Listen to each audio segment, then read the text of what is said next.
What is up, everybody? I am Andrew Cooper of Fantasy Alarm, joined here with my good buddy Jeff Paur of RT Sports. We're here on the Better Sports Network, and we're bringing you guys a special treat as we kick off fantasy football season, a high stakes draft, $2,000 buy-in league. Jeff Paur of RT Sports with me, giving everybody a little peek behind the curtain into a world they might not get to witness, right, Jeff? I mean, these leagues are no joke, huh? Yeah, no joke. A lot of money you got to put up to get in these, and it's always interesting to see what these guys do. And as you see on the board, there's already been a curveball thrown our way, a little surprising, but it's fun to watch these for sure, Coop. It's just a lot of fun because these guys are putting up a lot of money, and they want to show everybody that they're the best out there. So should be a lot of fun tonight. A lot of dough. Just to get you guys up to speed, this one, we've done this previously on a regular. Yeah, it's hard to say regular, Jeff, when you're talking about $2,000 buy-in leagues. But the last one was a regular PPR league. This one, Superflex league. So the settings for this one, no kicker, no defense. The other one was, your normal PPR with kicker, defense, 9 starters. This one's 9 starters, but you start 1 quarterback, 2 running backs, 3 wide receivers, 1 tight end. Then you have a flex, which is a QB, running back, tight end, and a super flex, which is the RB, wide receiver, tight end, QB spot. So you can start 2 total QBs in this league. And that's why I got like Patrick Mahomes going at 1 there. Pretty interesting. And then Justin Jefferson. Usually you see a lot of QBs, first 5, 6, sometimes 7 or 8 picks. But this guy likes JJ, Jeff. What do you think? In a 2 QB league, can you afford to take JJ there? Yeah, like I said earlier, I misspoke there. I forgot this was a super flex as I was introducing this. So obviously Mahomes is the first overall pick. But yeah, I agree with you, Coop. I'm not sure I take Jefferson there. I just think there's more value going Josh Allen or Jalen Hurts, whoever you like second. I'm just going that way personally. I'll let Jefferson slide a little longer. I think maybe after those top, we all know there's like a tier of like 7 of those elite guys we really like. Maybe after those guys go, I might start thinking about going Jefferson or Christian McCaffrey, whoever you have first off the board. Right. I'm fully with you, man. Because the thing is, the people that don't take quarterbacks, in my experience, again, I'm excited to see what these guys do. These guys willing to put up the big money. But in my experience, even the teams that at the end of the first round, that take the Christian McCaffreys and the Jamar Chases, they circle back and take a QB in the next round. So you're easily, I mean, it's fairly rare to see a team not take a QB, but it does happen. And the stuff that comes back to you, even at the 2-3 swing there, can be kind of rough. But we'll see. I mean, 32 QBs aren't going to go in the first 32 picks, Jeff. So we're going to get everyone's going to get an opportunity to get somebody they can plant their flag on. And maybe this guy picking at 2 has a couple late round guys he really likes. Exactly. Yeah. Strategy. It's always interesting to see where these guys fall that we see in our normal leagues going in the, early first round. They end up being 3rd round picks. And it's always kind of funny to watch that. But like you said, it should be a lot of interesting to see what these guys do that don't pick a QB first, to see how it shakes out for them the rest of the way. Like you said, maybe there's a guy they like later on that they feel that can produce those QB1 numbers. So that's why they went with Jefferson. Yeah, and to all the people out there that, maybe you only play your hometown league or your work league and you're looking to start a new league up, these ones here, these Superflex ones, this is kind of the new PPR, Jeff. Like maybe we're dating ourselves a little bit, but you and I were around when PPR was a new thing. And a few of us were saying, that's too gimmicky. It's not going to stick around. And now that's the new standard. And now we're seeing people come out with the tight end premium and the 2 QB leagues. And honestly, if I was going to start a brand new league, it probably would be Superflex. What are your thoughts on that? It is. You're correct, Coop. They're popular. Superflex has become more and more popular. They're even trying to get rid of the kicker and defense. I don't know if I feel good about that. I don't like that personally. I don't like it, but I think that's kind of the way that people are trying to go, unfortunately. But it is the new wave, and I think if you've never done it, it's just so interesting. It's just a different dynamic, your whole draft, just by taking a QB first. So like you said, if you've never done it before, even getting in a best ball league, you can do those on our site for $10. So if you want to get a little skin in the game and try something different, I highly recommend it. They're a lot of fun. Yeah, that's the way to do it. Get in now on RT Sports. And actually, if you go to rtsports.com/fantasy alarm, you can use promo code alarm23 they'll match 100% of your deposit up to $200. And you can get in and play one of these this year. There's still time, still a couple days. Play one this year, see how you like it. And then if you do like it, then you bring it to your friends and family, and you got a leg up on them a little bit. You've at least played it before, so you bring the strategy out. So go check that out now. RT Sports. Promo code alarm23. They'll deposit 100%. They'll match 100% of your first time deposit up to $200. And you can get in and start playing formats like this. And you guys got all sorts of crazy formats over there. I know you have the $20 best ball championship, $20, and the winner of the whole thing gets $25,000. I know you guys have the cut line leagues. Give me a little rundown how those cut line leagues work, because we talked about it a little bit before the show, and I'm intrigued on how that one goes down. Yeah, our King of the Mountain game's a little different. So you pick a QB, running back, and tight end / wide receiver every week. You can only pick them once, though. So once you pick them, they're done. But there's a cut line every week, and it keeps getting lower and lower as the season progresses. Definitely a lot of strategy involved with this. It's fun. It's a $25,000 grand prize too, just $10 to enter, and it's 2 for $15. So it's really popular. We call it our King of the Mountain game. It's just a great contest.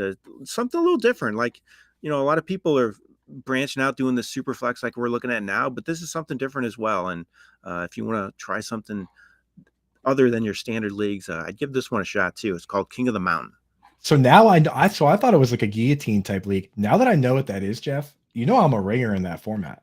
I've never told you, but there's a league with experts called the Baby Bowl, where you can only use one player each week. And once you use a guy, you can't use him again. And I'll tell you what, I've actually won that outright before out of like 200 analysts, Jeff. So this might be my format here. Nice. This might be my one. Yeah. Go for it. All for it. It's just $10 to get in, win 25,000. So I'd do it, Coop. I'll be getting in for sure. And I'll tell you what the secret for me was, I'm the tight end guy, right? That's my kind of cheat code. So I know which ones are the discounts, what the matchups are. I actually didn't even end up using like TJ Hawkinson because I was saving the good guys for the end, didn't even need them. So, and that's another reason why I don't like the getting rid of the kicker and the defenses, because as a tight end analyst, I start looking around, and the moment you get rid of the kicker, I say nothing because I'm not a kicker analyst. Next thing you know, now you're getting rid of the defense, right? And then once that's gone, what's the next position to go, right? It's the tight end. So I got to protect my my namesake. I got to protect my job here. But anyway, enough about that format. Let's talk about this one, the Superflex League. First round here for those just listening. Say you throw it on the background, you're hanging out. Here's how the first round broke down. Patrick Mahomes, standard pick. Justin Jefferson at 2, a little surprising, but I mean, it's never crazy to take Justin Jefferson. He's that good. Josh Allen, Jalen Hurts, Joe Burrow, that's a little more chalk. Jamar Chase off the board at 6. That's interesting. Lamar Jackson at 7. Then you have Bijan Robinson, first RB off the board. Not how I have it ranked, but Britt Flynn from Fantasy Alarm, very sharp analyst who was on with us last time we did one of these. That's how she has it ranked. So again, it's not crazy to me. Christian McCaffrey, Justin Herbert, Justin Fields, those 2 very standard picks here. And I'm interested to see what Roddy Warren's going to do here at the last pick. But give me your thoughts on some of these. The QBs, I don't think there's a pick up there where I look at them and I say, that's out of line or it's out of order or I have a problem with it. But, Bijan going as the first RB, Jamar Chase going. What do you think, Jeff? Yeah, I can't take Bijan over McCaffrey just because of McCaffrey's receiving ability. I know Bijan's probably going to catch a lot of passes as well, but I still trust McCaffrey just a little more at this point in that offense. Chase, you've seen a little bit on our side, at least, him going 2 at times. So it's not a huge shock to me. But again, I'm probably leaning, like I mentioned, all these quarterbacks just went in this round. That's my cutoff. That's my 1 tier.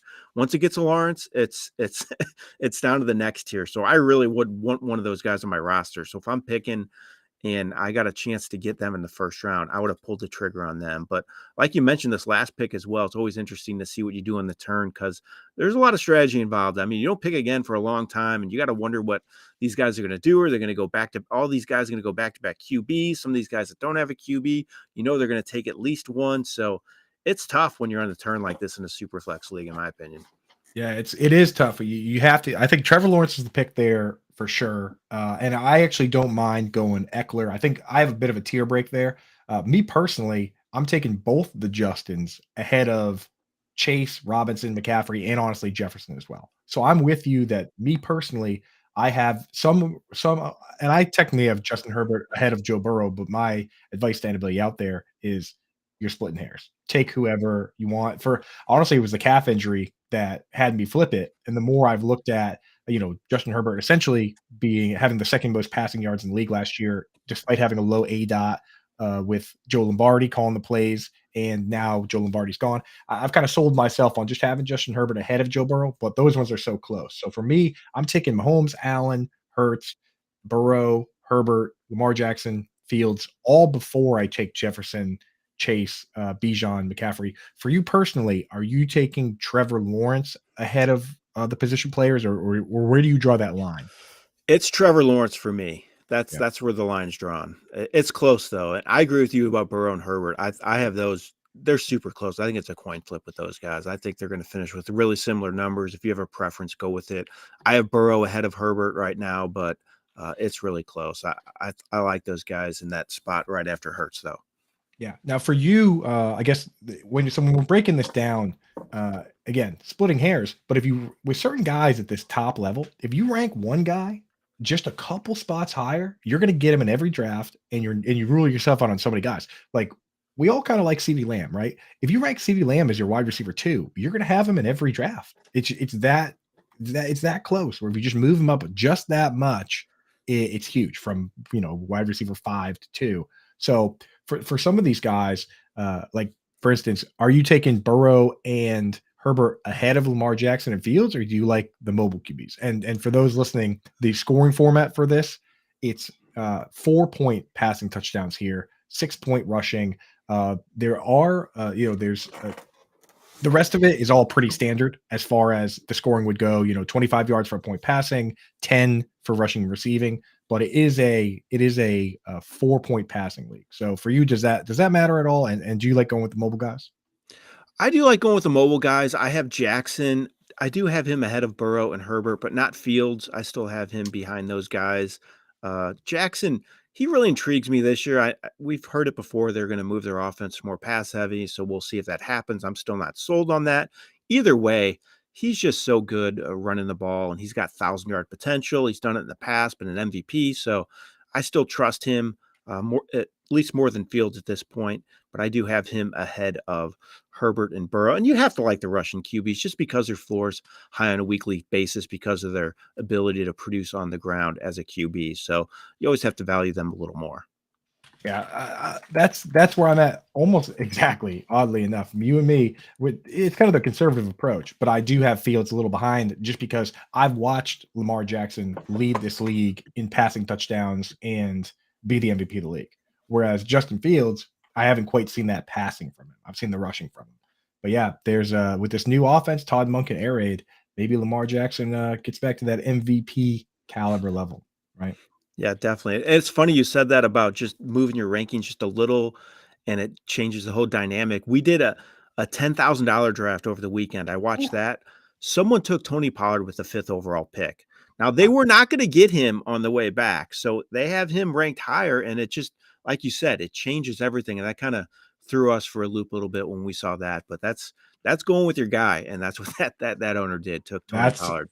Putting 10 grand on it. That's a little different than doing in your hometown league, like exactly. that's maybe you see drafts like that in downtown Dallas, but I'm not sure. A lot of the ones I've been, he's been a 2nd-round pick. But you're right. If you're picking at 5, you can't guarantee he's going to come back. In this league, in this one right here, even in Superflex, he didn't come back, right? So it wasn't happening there. So you got to get your guys. And I will say, guys like Tony Pollard and Nick Chubb, this year, this offseason, I've really seen a separation between who both in the analyst community and the draft community and across the board, who has take lock, who is honestly just a bit of a hater, I would say, versus who is willing to kind of side with what their own previous analysis was. I saw so many analysts say, and myself included, that I didn't like Tony Pollard because Zeke Elliott was there.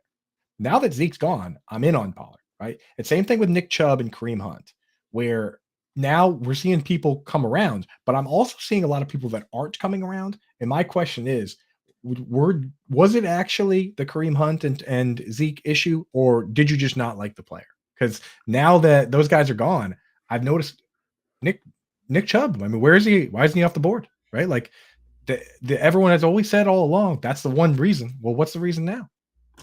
It's true. When I look at Nick Chubb, and normally in most drafts, he goes at the end of the first round if it's a normal league.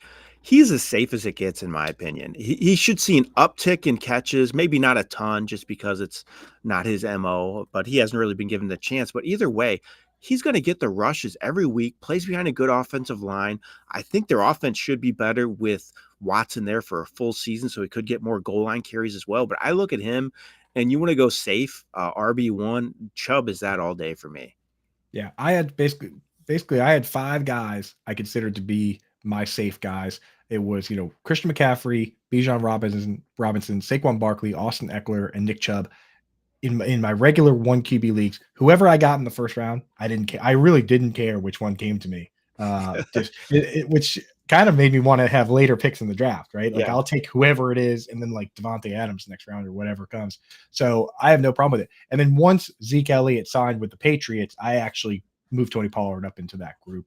I was worried, and for him and Austin Eckler, I was worried that the teams were just going to add another ground and pound player. And I will say for the Chargers, I'm a little surprised they didn't add a ground and pound guy, just given how the season ended last year, right? Against the Jaguars, they're winning, they're out in front. All they had to do was run when the other team knew they were going to run, and they couldn't really do it. And if you go back and look, Austin Eckler has actually quietly never had a 1,000-yard rushing season. Neither has Alvin Kamara. It's not their game.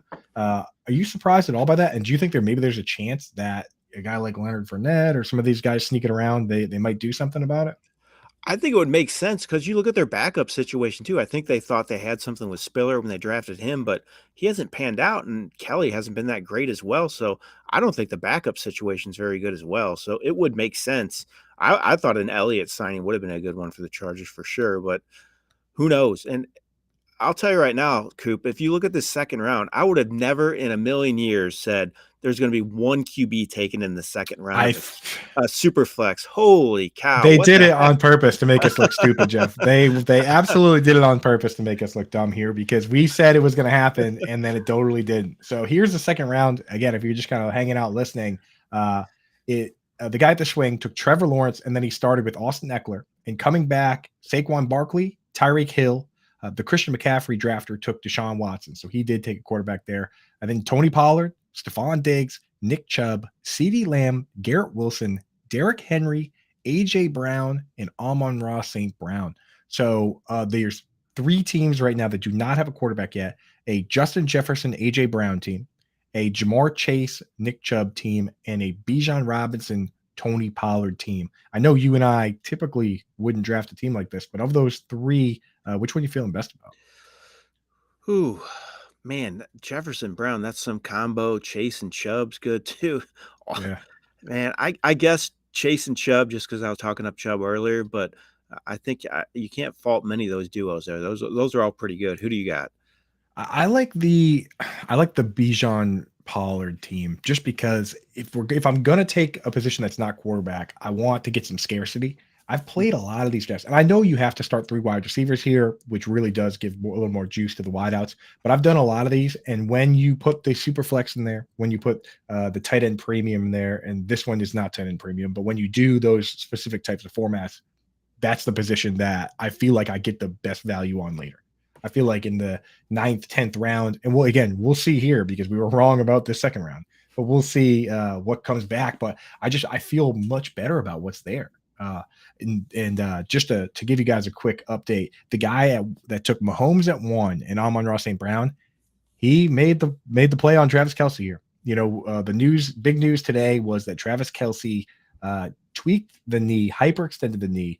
It's not ACL related from what I've heard. Might be PCL.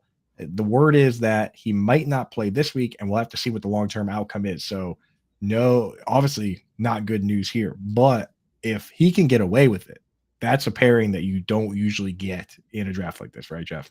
Yeah, I was really intrigued to see where he went. That was one of my things I wrote down for the draft. I want to see where Kelsey goes. First draft I've seen since the news broke, but you're right. I mean, if he just misses a game or two and you can tread water while that happens, that's quite a combo to have to start your drafts in a super flex league for sure.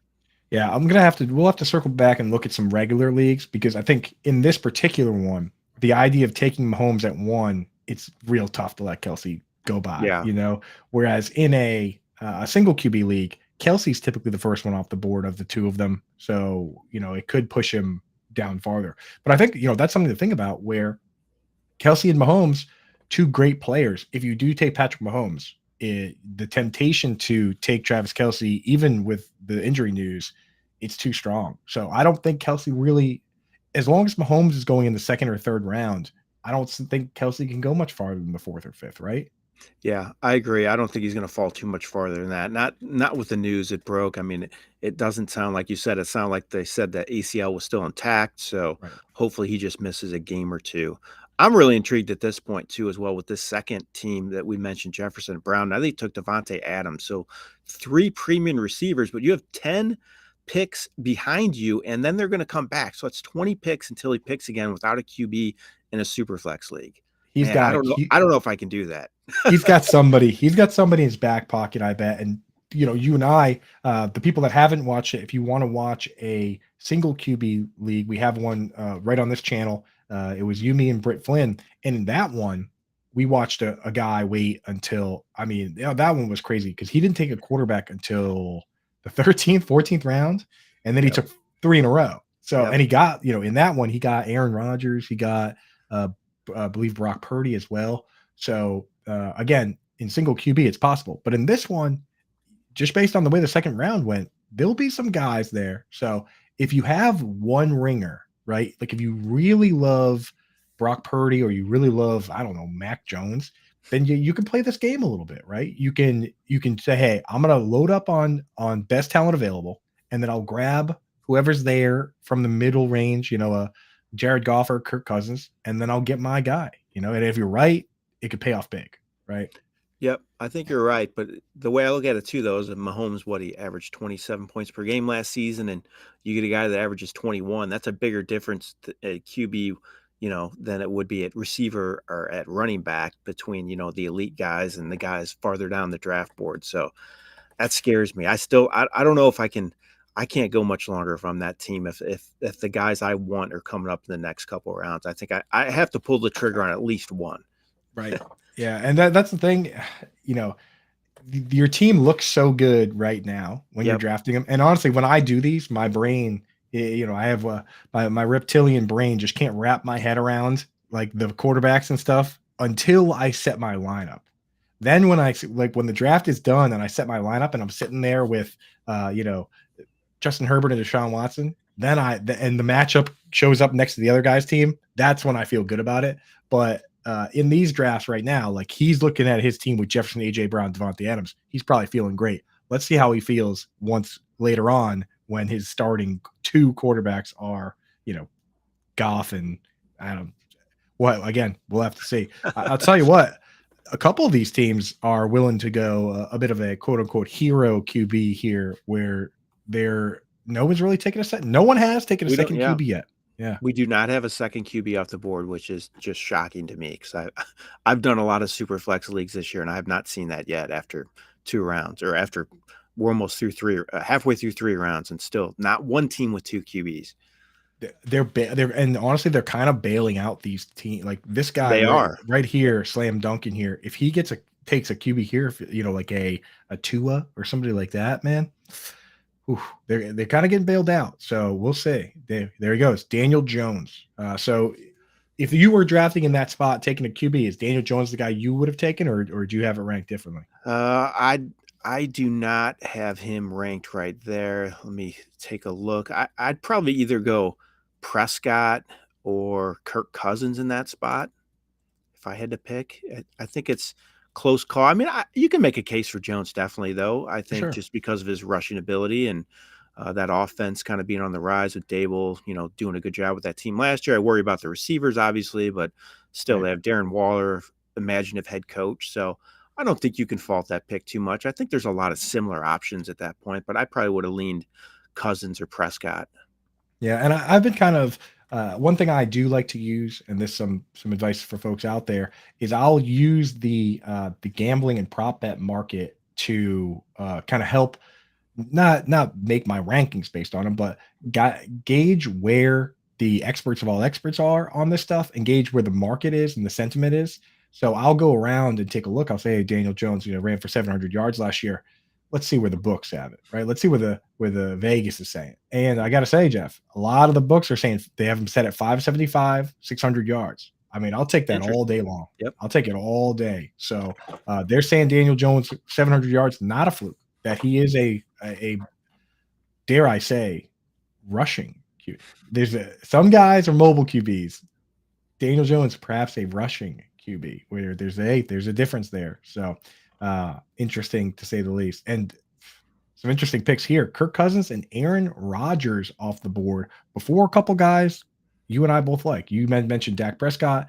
I mentioned Tua. Kind of wild. Let's see if the Tyreek Hill drafter takes Tua here in this part. Justin Herbert, Tyreek Hill, Tua would be a nice super flex start, would it not? Yeah, I agree. And then he could probably still get a really good running back on the way back if he wanted to, or go receiver again. I would like that start. And I think we're going to see more teams take their second QBs here coming up, at least on the way back in round 4. I'm anxious to see what's left for team 2 there when he comes to pick. Right. Yeah. They honestly, really, they should make him again. You don't want to go too far out of your rankings, and you never want to really spite pick, but they should make these guys pay, because if you let him get players like that and then you chase the wide receivers yourself and let the QBs fall, you're playing right into his hands. You're playing right into those people's hands. You cannot let them get away with that. I don't like to chase when there's a run going. I really don't like to chase. I would rather get the best player, best tier of a different position than come back. So, but again, crazy jam there. Not going with Tua, even though he has Tyreek Hill. What do you think about Tua this year? I mean, as long as he's on the field, I'm good with him. I think that offense, they'll suit it to him well. Mike McDaniel did a great job with him, getting the ball out quick. I do think he lacks a little arm strength, but I think he showed last year that he still can get throw some good deep balls. So I think that might be overblown a little bit at times with Tua, pushing the ball down the field. But as long as he's upright and he's not taking hits, and it looked encouraging seeing him take some of those hits in the preseason as well, seeing how he's rolling, trying to avoid contact with his head. So that's a positive for him. It does scare me a little bit that he might be, a hit away from maybe not playing for a really long time. So you're saying that the jiu-jitsu might be paying off? It might be, I think. Yeah. Hey, I'll tell you what. I mean, the thing is, we've seen both sides of this coin. We've seen guys like, I know it's a tough topic to talk about in our industry, but hey, when you have $2,000 on a team, you have to think about all the possible outcomes, all the possible scenarios. Like we've seen a guy like Chris Borland just in the offseason just hang it up, right? And just say, I don't want to do it. And we've also seen guys on the flip side. I've seen Devontae Adams get 3 concussions in a very short span, and everyone was worried about whether, the whole situation. And then since then, he's been nothing but a super mega star, right? Like Brandon Cooks, same thing, where people were like, how long is he going to play? Can he keep it up? Well, turns out that he can play for a very long time and have a lot of 1,000-yard seasons. So for me personally, in a $2,000 league, maybe that's where you have a little pause, but I'm not really fading them. I'm not really fading Tua over trying to project injuries or predict injuries that haven't happened yet. And it's the same thing with, people did it last year with Jonathan Taylor and Christian McCaffrey. They tried to say, well, Christian McCaffrey's going to get hurt, so I'll take Jonathan Taylor. How'd that work out, Jeff? Not so great. Nope. Not so great. So same thing with I personally, like I said, a tight end guy with a guy like Darren Waller. He's healthy right now. And I know he's had some injury issues, but all offseason people were drafting George Kittle ahead. And I was saying, well, if you're fading one guy because you think he might get hurt, what about this guy who's missed games 4 years in a row? Are you going to fade that guy? And they were like, no, George Kittle, blah, blah, blah. Well, Kittle's already actually hurt right now. So maybe, in my opinion, the way I look at it is I try not to fade currently healthy players because they might get hurt. if anything, maybe use it as a tiebreaker. But personally, playing the game of Dr. Fortune Teller, I've never been particularly good at it, Jeff. So I'm just going to leave that one up to, maybe if somebody like Edwin Porras, right, like a injury expert, fantasy expert, if he comes out and says that he sees something, then I'm like, okay, maybe this guy's actually hurt, but I just can't play the guessing game. I can't play the guessing game, Jeff. What about you? Are you? I think it's it's a really fair point, Coop. But I think the main thing would be just I look at age more than anything, just because Right. I feel like, especially with running back, we know how that works, and even receivers, it seems like there's a sharp decline after they hit age 30. Kelsey's been an outlier at tight end, but I think age is probably more of a factor that I really examine more than anything else when it comes to these players. Truly, truly. And yeah, it's harder to bounce back. You get these accumulation injuries, right? So yeah, something to think about there. Third round is done here. As we mentioned, Travis Kelce came off the board. A guy I'm pretty high on, higher than the rest of the industry, is Devontae Adams, which me having to defend Devontae Adams this offseason seems crazy. Does it not, Jeff? Like, to be like, this guy's a good football player. It's so funny too. They're like, people come to me and they're like, "Oh, can Jimmy G throw the deep ball or whatever?" I'm like, "Have you seen like the reception perception route tree, or have you seen this guy play? There's not one route that Devontae Adams can't run. Whatever passes Jimmy G can throw, those are the routes that you have your mega star Devontae Adams run. Are they not? Like, Yeah, it's crazy to be like, oh, he can't throw the deep ball. Okay, name one route that Devontae Adams can't run. They'll I figure agree. it out. He is not just a deep ball threat. He does it all. He can, Right. run underneath. He can work out of the slot. He can work the sidelines. He can turn screen passes into big plays. He's a complete receiver, kind of like Jefferson. That's what I'm saying. So it's like, whatever he can throw, they're going to be going. So anyway, Kelsey, Devontae Adams, Jalen Waddle, who still a little bit of injury question. You got to keep an eye on that. But, I love this player. I'm still taking him in the spot. Josh Jacobs off the board, Cooper Kupp.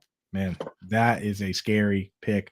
Rob Bates, do you think this is Rob's only $2,000 team if he's taking a shot on Cooper Kupp? Yeah, I mean, I guess some people want to just, want to take some chances, and that's a guy that can be top 5 overall if all's going well. But man, I don't know if I can do that. If I'm spending this kind of money, I'm letting somebody else take Cup. I just think he's big concern going. I don't like going into the season with these soft tissue injuries. That really, like Kittle as well. You mentioned him, but that really kind of scares me. The soft tissue injuries as the season gets going is just not a good recipe in my opinion. Yeah, yikes. Not to mention Cooper Kupp flying across the country to go to see a Yeah. special doctor in Minnesota. Does that sound like a guy who's day to day to you, Jeff?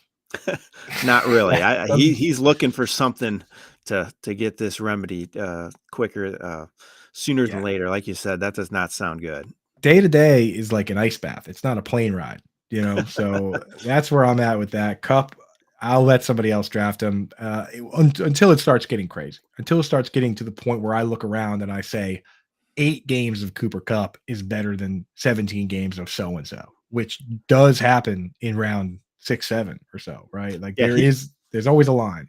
he could still get 70 catches in 8 games in that Yeah. offense, knowing him. So, I mean, at some point, you gotta just do it. You can't say you're never gonna draft a guy because there's at some point where you're gonna pull the trigger if you have to. Yeah, he missed more than half the season last year, and he was a wide receiver too in fantasy Yep. football, that's crazy to me. I mean, if you take the half the season that Cooper Kupp had and the half the season that Keenan Allen had, you had the wide receiver 2 behind only Justin Jefferson. So you can make it happen. It's just less. It's not ideal. You got to piece it together and survive. So Cooper Kupp, Daniel Jones, Chris Olave off the board, the Bijan. So to again, if you're just listening, Jamar Chase and Nick Chubb, the guy that started with those 2 guys, he took Daniel Jones as his first QB, and the guy with Bijan and Pollard took Kirk Cousins as his first QB. Then it went Aaron Rodgers, Devonta Smith, Travis Etienne, your guy Dak Prescott, and that rounds it out here. And I just want to note that I had mentioned the guy with Tyreek Hill should consider Tua with his pick there. It almost came back, and the guy right before him took Tua. So didn't let him get away with it. He almost got away with it where he would have been playing with house money a little bit, but yeah. And he didn't take his second QB there. He took Ramondre Stevenson instead. So still got a couple teams out here with only one QB through 4 rounds. There's a couple already that have said, hey, you know what? next round I'll figure it out. Yep, exactly. And there's one team without a QB yet still, and I don't think Mm. that's going to be the case much longer. I think he's going to pull the trigger with this pick. Yeah, I think he's got to. And there's some names here, man. There's some Yeah. names here. If he wants to play it really safe, I think probably the safest QB left is a guy like Jared Goff, right? Yep. Doesn't hurt. And I was just going to mention the high risk QB, Anthony Richardson. He That's who I goes. was thinking he might be thinking about Yeah. taking. That was my thought. Like, I feel like a lot of guys that wait on a QB want to get Anthony Richardson because they think he's going to be a top 10 fantasy quarterback this year. I don't know if I'm buying that, but I think that's what a lot of people like to take when they're waiting. Yeah, and I'll tell you what, if you're going to bet your whole season on something, it's an interesting bet. It's an interesting bet to say because in single QB, it's it's not that hard. You draft. I actually, Jeff, in my hometown league, my big hometown league, 14 team league, I took my first QB that I took was Anthony Richardson, and my first tight end I took was Dalton Kincaid, and I'm not starting either of them week one. Circled back. I circled back. I saw your face when I said that That's funny. double rookie. I circled back and I took Jared Goff. And then I circled back and I actually also took another rookie tight end, Sam Laporta.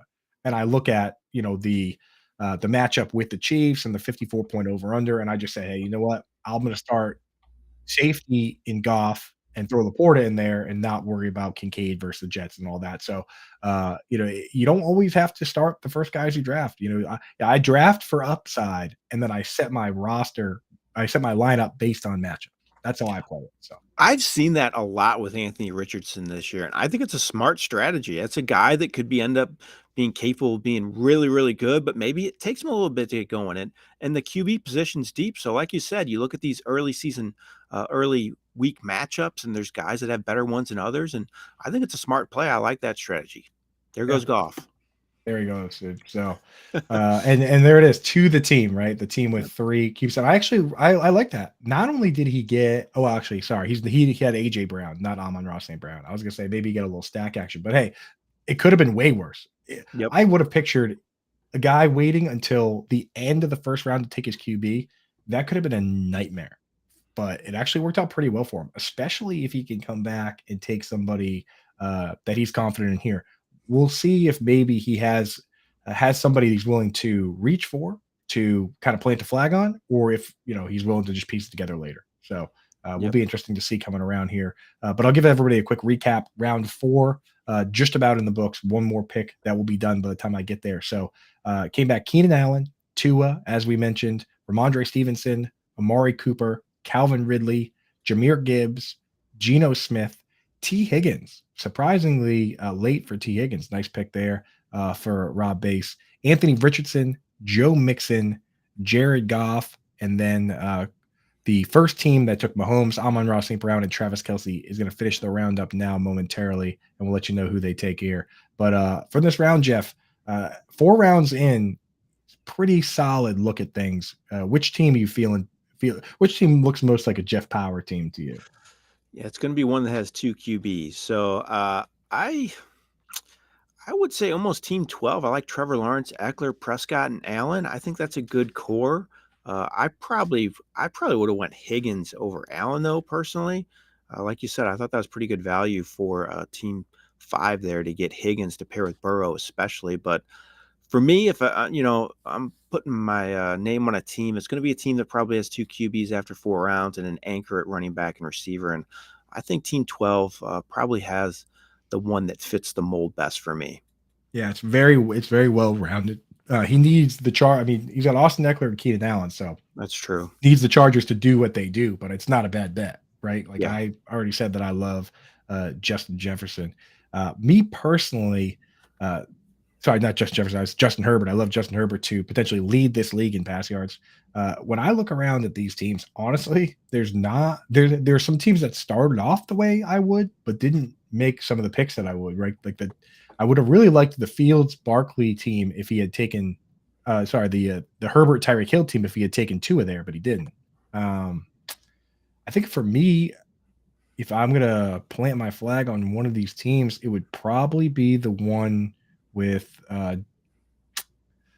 probably still the one with Herbert and Tyreek Hill and Devonta Smith. But I don't know. The Ramondre Stevenson pick isn't one I would make. This has been an interesting draft for sure, and it's why it's always good to get a look at what some of these guys, these high stakes guys, these guys willing to do things differently, to take big risks. It's pretty cool, kind of interesting. Yeah, definitely interesting. Like you said with Stevenson, I don't know I have very little stock of him this year. Me neither. I'm concerned just with the lack of goal line work, probably with Elliott. But even before then, I don't know. I just didn't know if he was a fit to be an elite back. I didn't think he could repeat what he did last year. I think he'll get the catches, but not nearly as many. I think the offense might be a little more balanced because they actually have an offensive coordinator calling plays now. So Right. who knows what he's kind of doing. So I'm just not convinced on Stevenson. He's one of the players I've kind of avoiding. Yeah, it's funny that Matt Patricia was the offensive coordinator last year. And then did you see what his title is this year, Jeff? No, I did not. So the offensive coordinator for last year was retained by the team, and now he will be the senior defensive assistant. It's just crazy, man. So really, really, really interesting.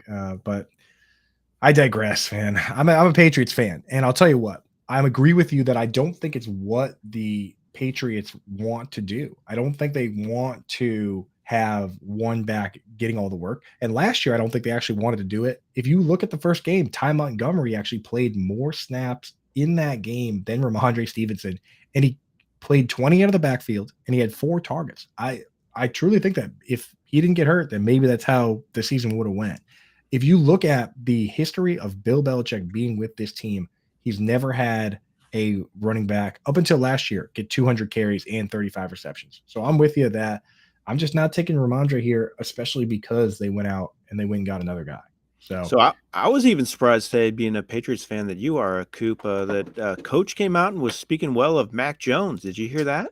I know you love to hear it. Yeah, you did. That was kind of out of the norm for Belichick there, but he was talking him up a little bit. So I'm kind of intrigued by that. What's Usually he only says nice things about the bad players on other teams, right? Like true. not even on our team, but he'll come out and, like, if there's a player on another team that everyone's dogging, he'll come out and talk for 20 minutes about why that player is actually amazing, right? Like that's his style. So yeah, seeing him say good things about our own players, besides Matthew Slater and the former Nick Folk, right? Like besides like That's funny. I watched him talk for a full 5 minutes about Nick Folk like a year ago. And my favorite part was that Belichick, you could tell he was mad at himself. Because he's like, Nick Folk taught me. He's like, he taught me a few things. I can't believe I didn't think of them myself. About certain stadiums where you kick the ball at certain heights and the wind hits it. He's like, you could see Belichick was like, I can't believe I didn't think of that. Like he was like disappointed in himself, but he was glowing about Nick Folk. So that's pretty pretty interesting stuff for those guys. But yeah, I could listen. Like I really hope that when he does hang him up, that he finds some way to share his knowledge in a way that will be entertaining to the rest of us, whether that's commentating or writing a book or doing something, because he's just a genius, right? He is fascinating to listen to. I don't know. Did you watch the coach special with Nick Saban that he did? I can't remember what that was called. I think it's on Netflix, but I have not. I haven't seen really, really, like, if you like to listen to him, you got to watch it. It's really both of them. Like, I was never a huge Nick Saban fan, to be quite honest with you, but I kind of had a different impression of him after watching those two together. It's really, really good. I'll check it out, man. I look at, because I love watching football nerds nerd out on football. I mean, that's my favorite thing to do. I love talking ball myself. So to watch something like that, I'll definitely have to get in there and look. But yeah, I mean, like just watching him do the top 100 all time players list and watching him talk about guys like Marion Motley, who I honestly, to be honest with you, I knew nothing about until hearing him, talk about him. So just cool stuff, man. So yeah, we're coming around on the end of the 5th round here. The team at the swing, they took DK Metcalf and then came back with Deebo Samuel. Then you have Najee Harris, Kenny Pickett. So the team that started 3 wide receivers and took Jared Goff, he says, nope, not double tapping QB. I'm going right back to work. Took his first running back. So Kenny Pickett after that, Aaron Jones, Kenneth Walker, Mark Andrews, DJ Moore, Christian Watson, James Cook, and 3 more picks left in this round. But that's where we stand now. And tight end looks like it's readily available. With Yep. Travis Kelce still going early to the Mahomes drafter, but Mark Andrews in the 5th round, that's pretty decent value, no? Yeah, that is good value. Only 2 tight ends off the board, some really good ones left as well, like you mentioned. I think a couple of these teams, a team that just picked, I wouldn't be surprised if maybe they took a tight end maybe on the way back. So I think receivers starting to thin out a little bit, and you got a lot of similar options. I always advocate tiering your rankings, and I think this is a good reason why. So you don't reach for certain people and try to get better ones at different positions if you have to. But I'm kind of intrigued to see what these last couple picks are, to see what these teams do, especially with, like you mentioned, so many good tight ends still out there. Yeah, you have to wonder if, Travis Kelce's banged up, Mark Andrews was already banged up, George Kittle is also dealing with a adductor injury, and honestly, Darren Waller's been hurt. Kyle Pitts got hurt last year. Maybe people are just looking at it and saying, "Hey, you know what? If I'm going to fade something, it's going to be tight end." So we'll have to see what happens here. But already so far, uh, that seems to be the case. Teams focusing on QB and wide receiver. 3 wide I receiver and a flex and a super flex. People are taking wide receiver pretty seriously here. Yeah, receivers really going off the board quick. I mean, we're in round 5, and you already have Hopkins going and Watson. These are guys that normally get pushed down a little farther in many of the drafts that I've watched, at least. So, like you said, though, something has to give when these QBs are taken earlier as well. So some of these teams are kind of punting the tight end position, so it's pushing all of them down a little bit. But receiver, not so much. That's still getting drafted quick. Right. And I'll tell you what, folks out there, if you're looking at this draft board and you're saying what Jeff and I are saying, which is, hey, you know what? I get it, but it's not what I would do in drafts, right? And if you like your strategy and you think you can compete, get on over to RT Sports, use promo code ALARM23 and get set up. They'll match 100% of your deposit up to $200. This one's a $2,000 buy-in, but you don't have to play $2,000 buy-ins if you don't want to. You guys have drafts for as little as 5, I believe, going all the way up to, as you mentioned, $10,000, which is crazy. But yeah, use promo code ALARM23. They'll match up to 100% of your deposit, up to $200. And just for the folks out there, when it comes to playing fantasy football, playing any of these stuff, there's a certain limit that you might hit that, $2,000 is a lot of money to some people, maybe more than, for some people than others. If you feel like you have a problem, you feel like you're doing a little too much gambling, a little too much playing fantasy and stuff, there are people that can help. Call 1-800-GAMBLER. Give those guys a buzz. Talk to them about what's going on. See maybe if you need a little help or just to maybe confirm that you're doing all right. And those guys will help you out. So definitely don't feel like you have to be alone in that kind of stuff. Give them a buzz, 1-800-GAMBLER if you feel the need. But yeah, so we finished up the 5th round here. Chris Godwin, DeAndre Hopkins, and as you mentioned, TJ Hawkinson. Was that the guy you were picturing in your mind as the next tight end off the board, or did you have somebody else in mind, Jeff? Nah, it would have been Hawkinson for me. I like him a lot this year. They just gave him that huge deal, probably overpaid him, but that's another story. But I still think he could end up being second in targets behind Jefferson.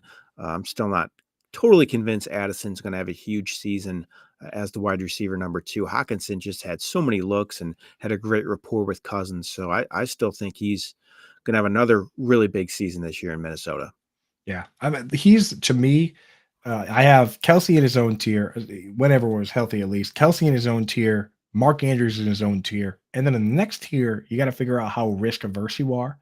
And I think if you want the safest possible guy, it's TJ Hawkinson because he gives you access to both worlds. In my research on tight ends, I've kind of figured out that you actually don't need to lead your team in targets to have difference making upside. In fact, the best tight end season of all time, the player that had it didn't lead his team in targets that year. It was Rob Gronkowski on our Patriots. Scored 18 touchdowns. I think that was a bit of the cheat code on that one. But in that season, Wes Welker got like 170 targets. So it's entirely possible to be, as long as you're a top 2. Now, I say top 2 because I went back and I looked at the top 50 tight end seasons of all time, and there was only one in there essentially that was a guy that wasn't 1 or 2 on his team. It was Tony Gonzalez on a team with Roddy White and Julio Jones. So that's where you need to live, top 2. TJ Hawkinson, at least, he has access to that potentially being a top 2 on his team, which very few guys are even in the conversation, right? Like Irv Smith Jr., how many injuries does he need? Like Gerald Everett, how many injuries does he need, right? So he's got the possibility, but I feel like the worst case scenario is he's third and you're still starting him every week. So if you want to be safe, go with TJ Hawkinson. If you want to go crazy, maybe you go for a guy like Darren Waller and say, hey, I want second is nice, but what about first, right, Jeff? Yep, I agree. I think Waller might have the higher ceiling, but definitely a lot more riskier, Yeah. just because of his history and being on a new team. You still don't quite know what's going to happen with him there in New York. Learn a new offense. Is Daniel Jones going to have a great rapport with him? Who knows? Still a lot of questions to be answered, but he definitely is really intriguing, though. I mean, he could have a monster season if all goes well for him. Right. And just the fact we've seen it before. We saw it before, right? With the when he was the top dog for the Raiders all those years when, Antonio Brown, of course, found his way off the team, right? And then they kind of whiffed on a lot of draft picks. So he was the top guy with no competition for a long time. And now he goes to a team, like you said, Wan'Dale Robinson coming off the knee, Sterling Shepard coming off a number of different injuries.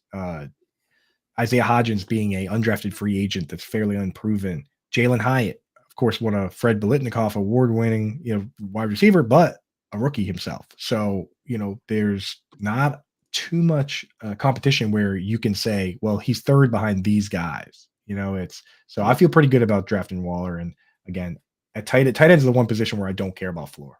I truly don't. I only care about upside.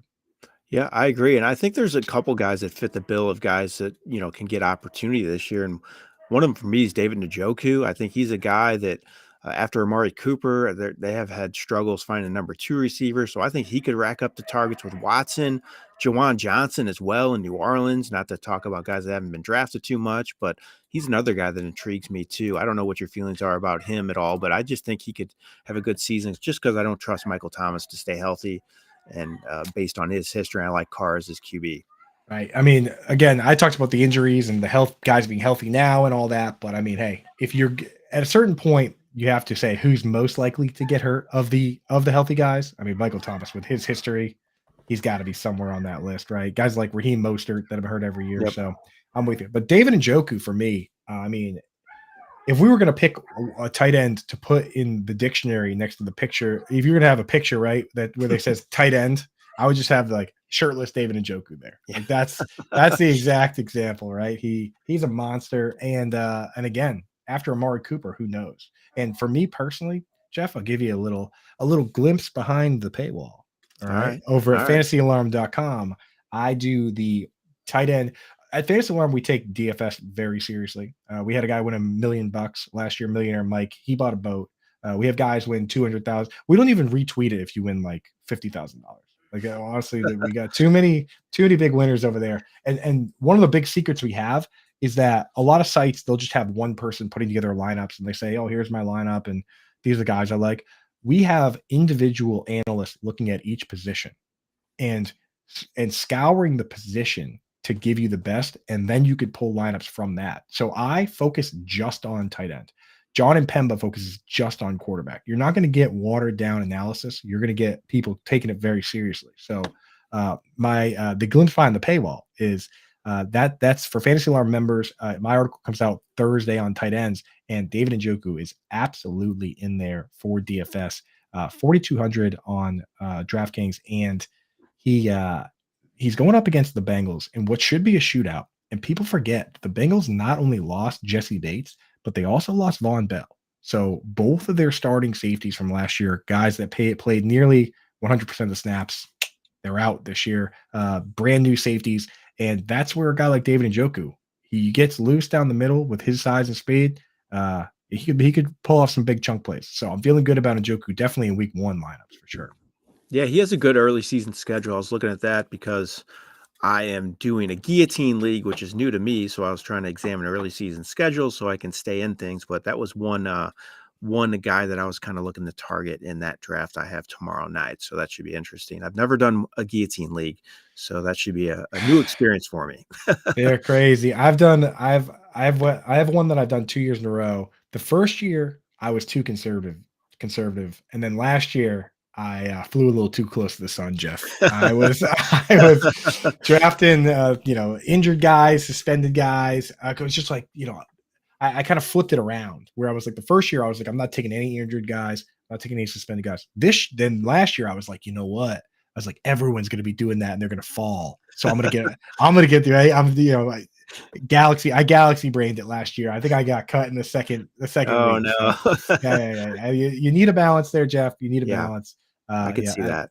Yeah, and I see our producer Heavy T in the chat saying, "I've been drafting a lot of Sam Laporta because of you, Coop. Don't let me down." That's right. I got people dependent on me, Jeff. Doing the yin yang tight end, and I'll tell you what, Heavy T, I'm usually the one that fades the rookie tight ends. This year, though, conditions are kind of perfect. I mean, as far as the top 2 target game, at least early on, Sam Laporta's got a path. Dalton Kincaid, I mean, he's going to play slot for Josh Allen. I watched a 30, 31, and 32-year-old Cole Beasley have back-to-back 100-plus target seasons playing in that slot role. And I went and looked back at it. He didn't play more than 70% of the snaps in any of those seasons. Wasn't even a full-time player. So, yeah, give me Dalton Kincaid in the slot with Josh Allen all day long. I'm willing to take that risk because if you look at last year, tight end 7 to tight end 15, the difference between tight end 7 and 15 was 13 points in this format. That's it. It doesn't matter. The year before that, the difference between tight end 8 and tight end 11 was less than 1 point. That's why, Jeff, I say I don't care about floor at that particular position. All I care about is ceiling because there are tight ends that we can pick up off waivers and start lying all over the ground. And that's the end of my tight end spiel for these first 6 rounds. No, I agree with you. I usually fall, to that pattern as well in my drafts. I usually wait a little bit and take a guy like Njoku or Evan Ingram. I just think, like you said, you can pair them with guys, go with guys that have high weekly ceilings that can get it done. I mean, I even look at Luke Musgrave with Green Bay, another rookie. I think he could have some big games too, just because their situation. I don't trust their receivers in Green Bay still with, Watson and Dobbs as their top 2 guys. I still think Musgrave could get some targets as well. So I think a lot of these rookies could be better than expected this year. And don't look now, Jeff, but Romeo Doubs is banged up and unlikely to play week 1. So we're already going to get in there with a new quarterback, Jordan Love. First couple games, build that rapport. Maybe you don't give that target share back. Maybe you don't give it back. So that's where I'm at. I have a tight end article up there that I do every single year. It's called Yin and Yang Tight End, and I update it every week. So today I sent it into the editors. It should be coming out this evening, hopefully this evening, if not first thing tomorrow, updating that. But the idea of the yin and yang tight end is if you wait on tight end to draft 2, you basically just pick a guy that you can start for the first couple weeks and not get absolutely clobbered, right? And then you take the highest risk, highest reward guy on the bench, and then hopefully he breaks out. So for instance, last year we were taking Zach Ertz. He was the best for the yin and yang tight end strategy since I've been doing this for 4 years. I've never had a better option than Zach Ertz last year because we had 6 games with a suspended DeAndre Hopkins. We had 6 games to start this guy and figure out what to do next. So, and for 6 games, he was the tight end 3. And then when Hopkins came back, the targets trickled down a little bit and then he got hurt. So he did his job though, right? And on the flip side, right, people always ask me, why don't I just draft the upside guy and start him? Well, if you do that, then sometimes what happens is you start Cole Kmet last year and he got zeros back-to-back for the first 2 weeks. So that's why we do the yin and yang. It's a little balanced approach to give us some upside.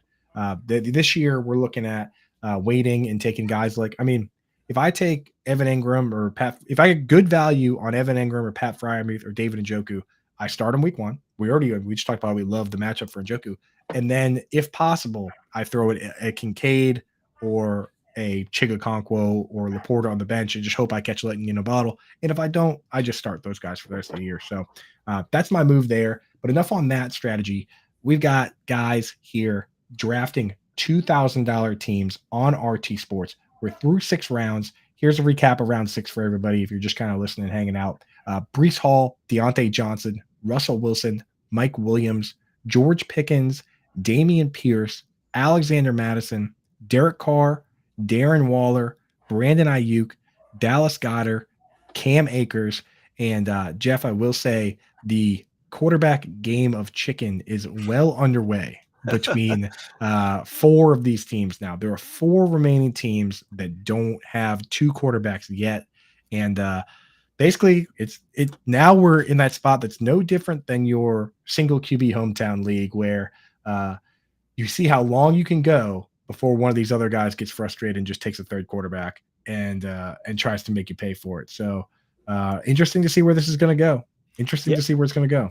That might happen. You're right. Some team may take a third QB just to mess with one of these other teams. That would really handicap them if a couple teams would do that. But you got to make them pay. I think. I think you do. I don't know how much longer I can wait around. I've said this earlier when these guys were trying to draft their first one. But man, it's getting thin in a hurry right now. It's getting really thin. Yeah, I'll tell you, team number 9 here, investment. He's in a position because the other teams with the 1 QB are down. Well, actually, he's right next to another guy. So the Riddler or investment here are in a unique position to double tap QB and really potentially hurt the guys at the end if they wanted to go 3. Like if your only QB was Kirk Cousins, if you take 2 guys here, you're not only setting yourself up to find that second QB every week or at least play matchups, but you're really hurting the teams at the end that only have 1. So it'll be interesting to see how it plays out. But I wanted to ask you about a couple of picks last round because these ones are interesting to me in that sometimes they go flipped.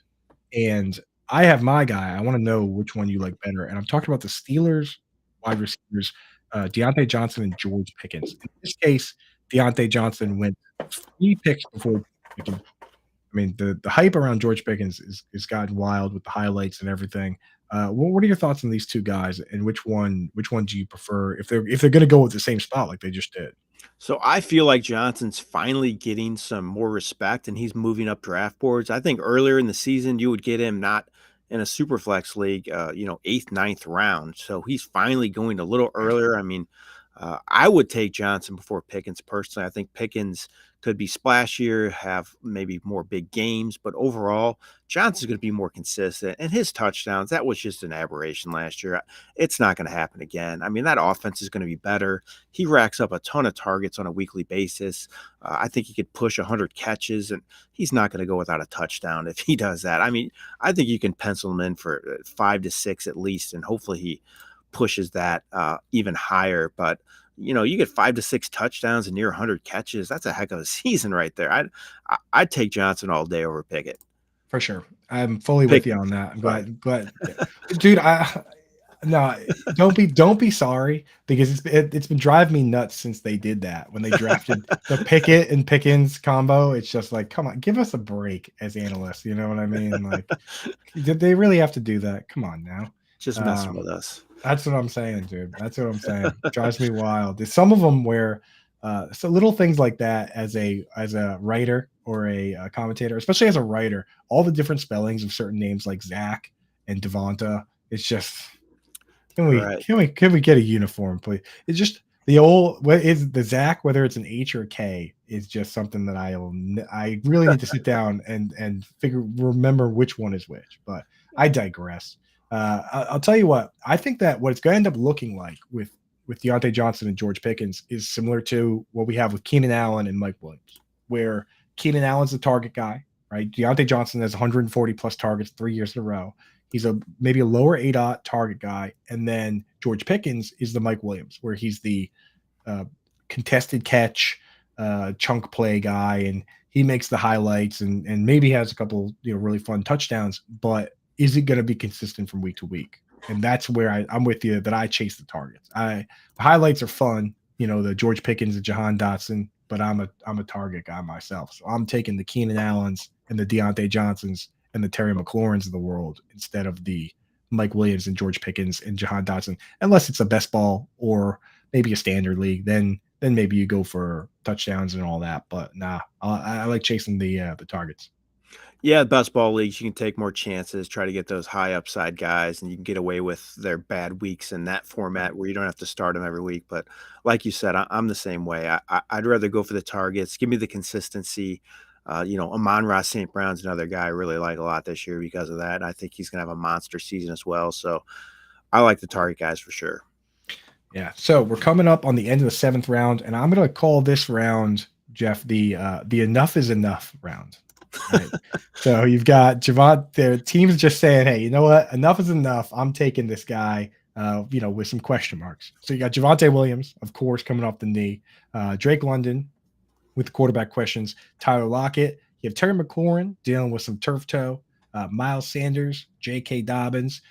The one of our single QB teams did the smart thing here. They took Brock Purdy to go with Lamar Jackson. I really like that pick. Then you have Rashad White and 2 more enough is enough picks with Jonathan Taylor and Alvin Kamara. Again, I kind of personally, I'm looking around at what's going on with Mahomes and Cup and Taylor, and I'm starting to look at Alvin Kamara and the 3 games, but he's going to come back healthy. And I'm saying that doesn't sound so bad all of a sudden, right? No, not so bad, but it's my RB2, which is what this guy did. That scares me a little bit, but I mean, technically, he doesn't have an RB2 yet, right? That's Like true. if you take Alvin Kamara, you that's a bench spot.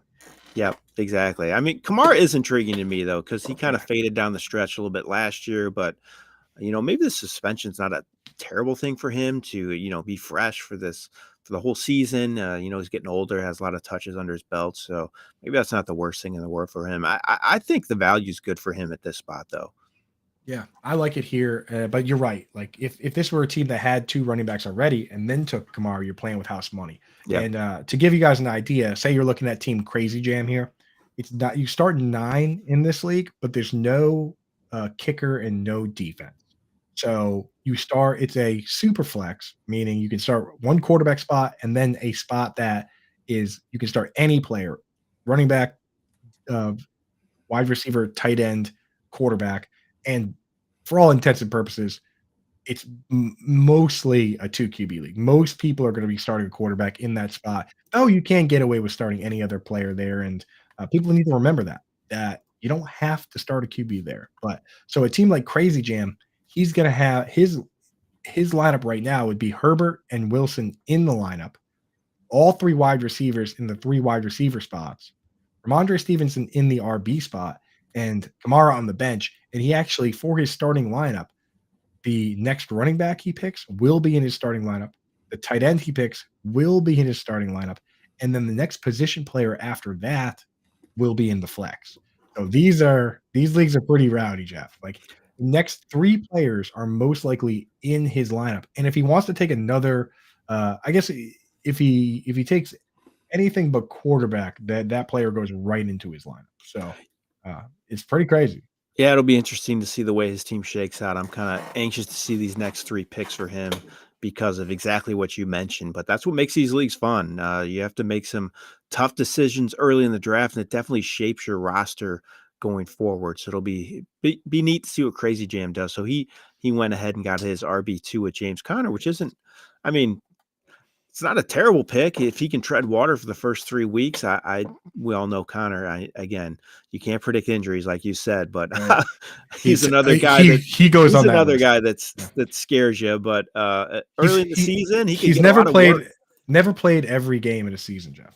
Yep, never played. So in that instance, I guess you can say, well, okay, but if you need somebody to play for 3 weeks while Kamara is suspended, I mean, Connor could be a good guy, especially with their QB situation. They're probably going to run the ball a lot. You don't even know who's starting for them at this point. So it might not be a bad strategy that what Crazy Jam did there.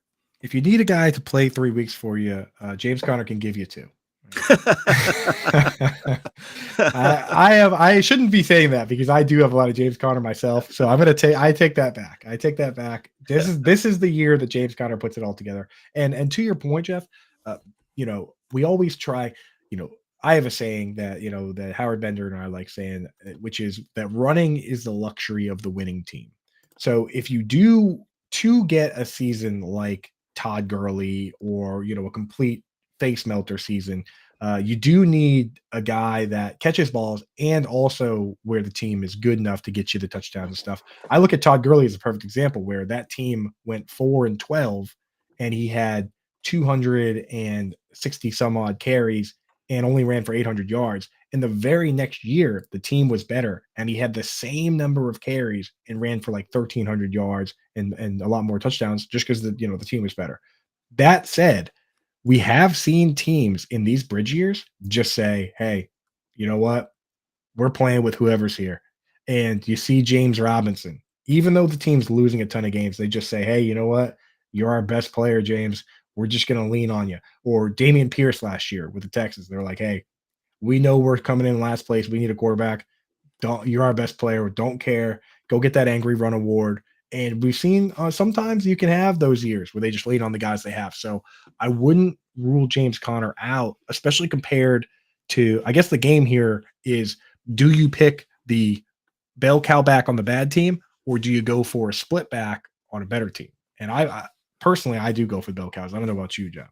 Yeah, if it's that situation where they're a bell cow or split, I definitely would go with the bell cow just because the opportunity, and I think that means a lot. But if it's a similar situation to two guys who are splitting carries, one's on a bad team, one's on a good team, I think that's easier to go with the guy on the good team. But I'll go with the bell cow back over the guy in a possible platoon situation. And we see now, Cooper, we talked about, we have two teams now that have three QBs. So they're definitely putting the pressure on team two here, team 1 and 2, which only have one QBs at this point.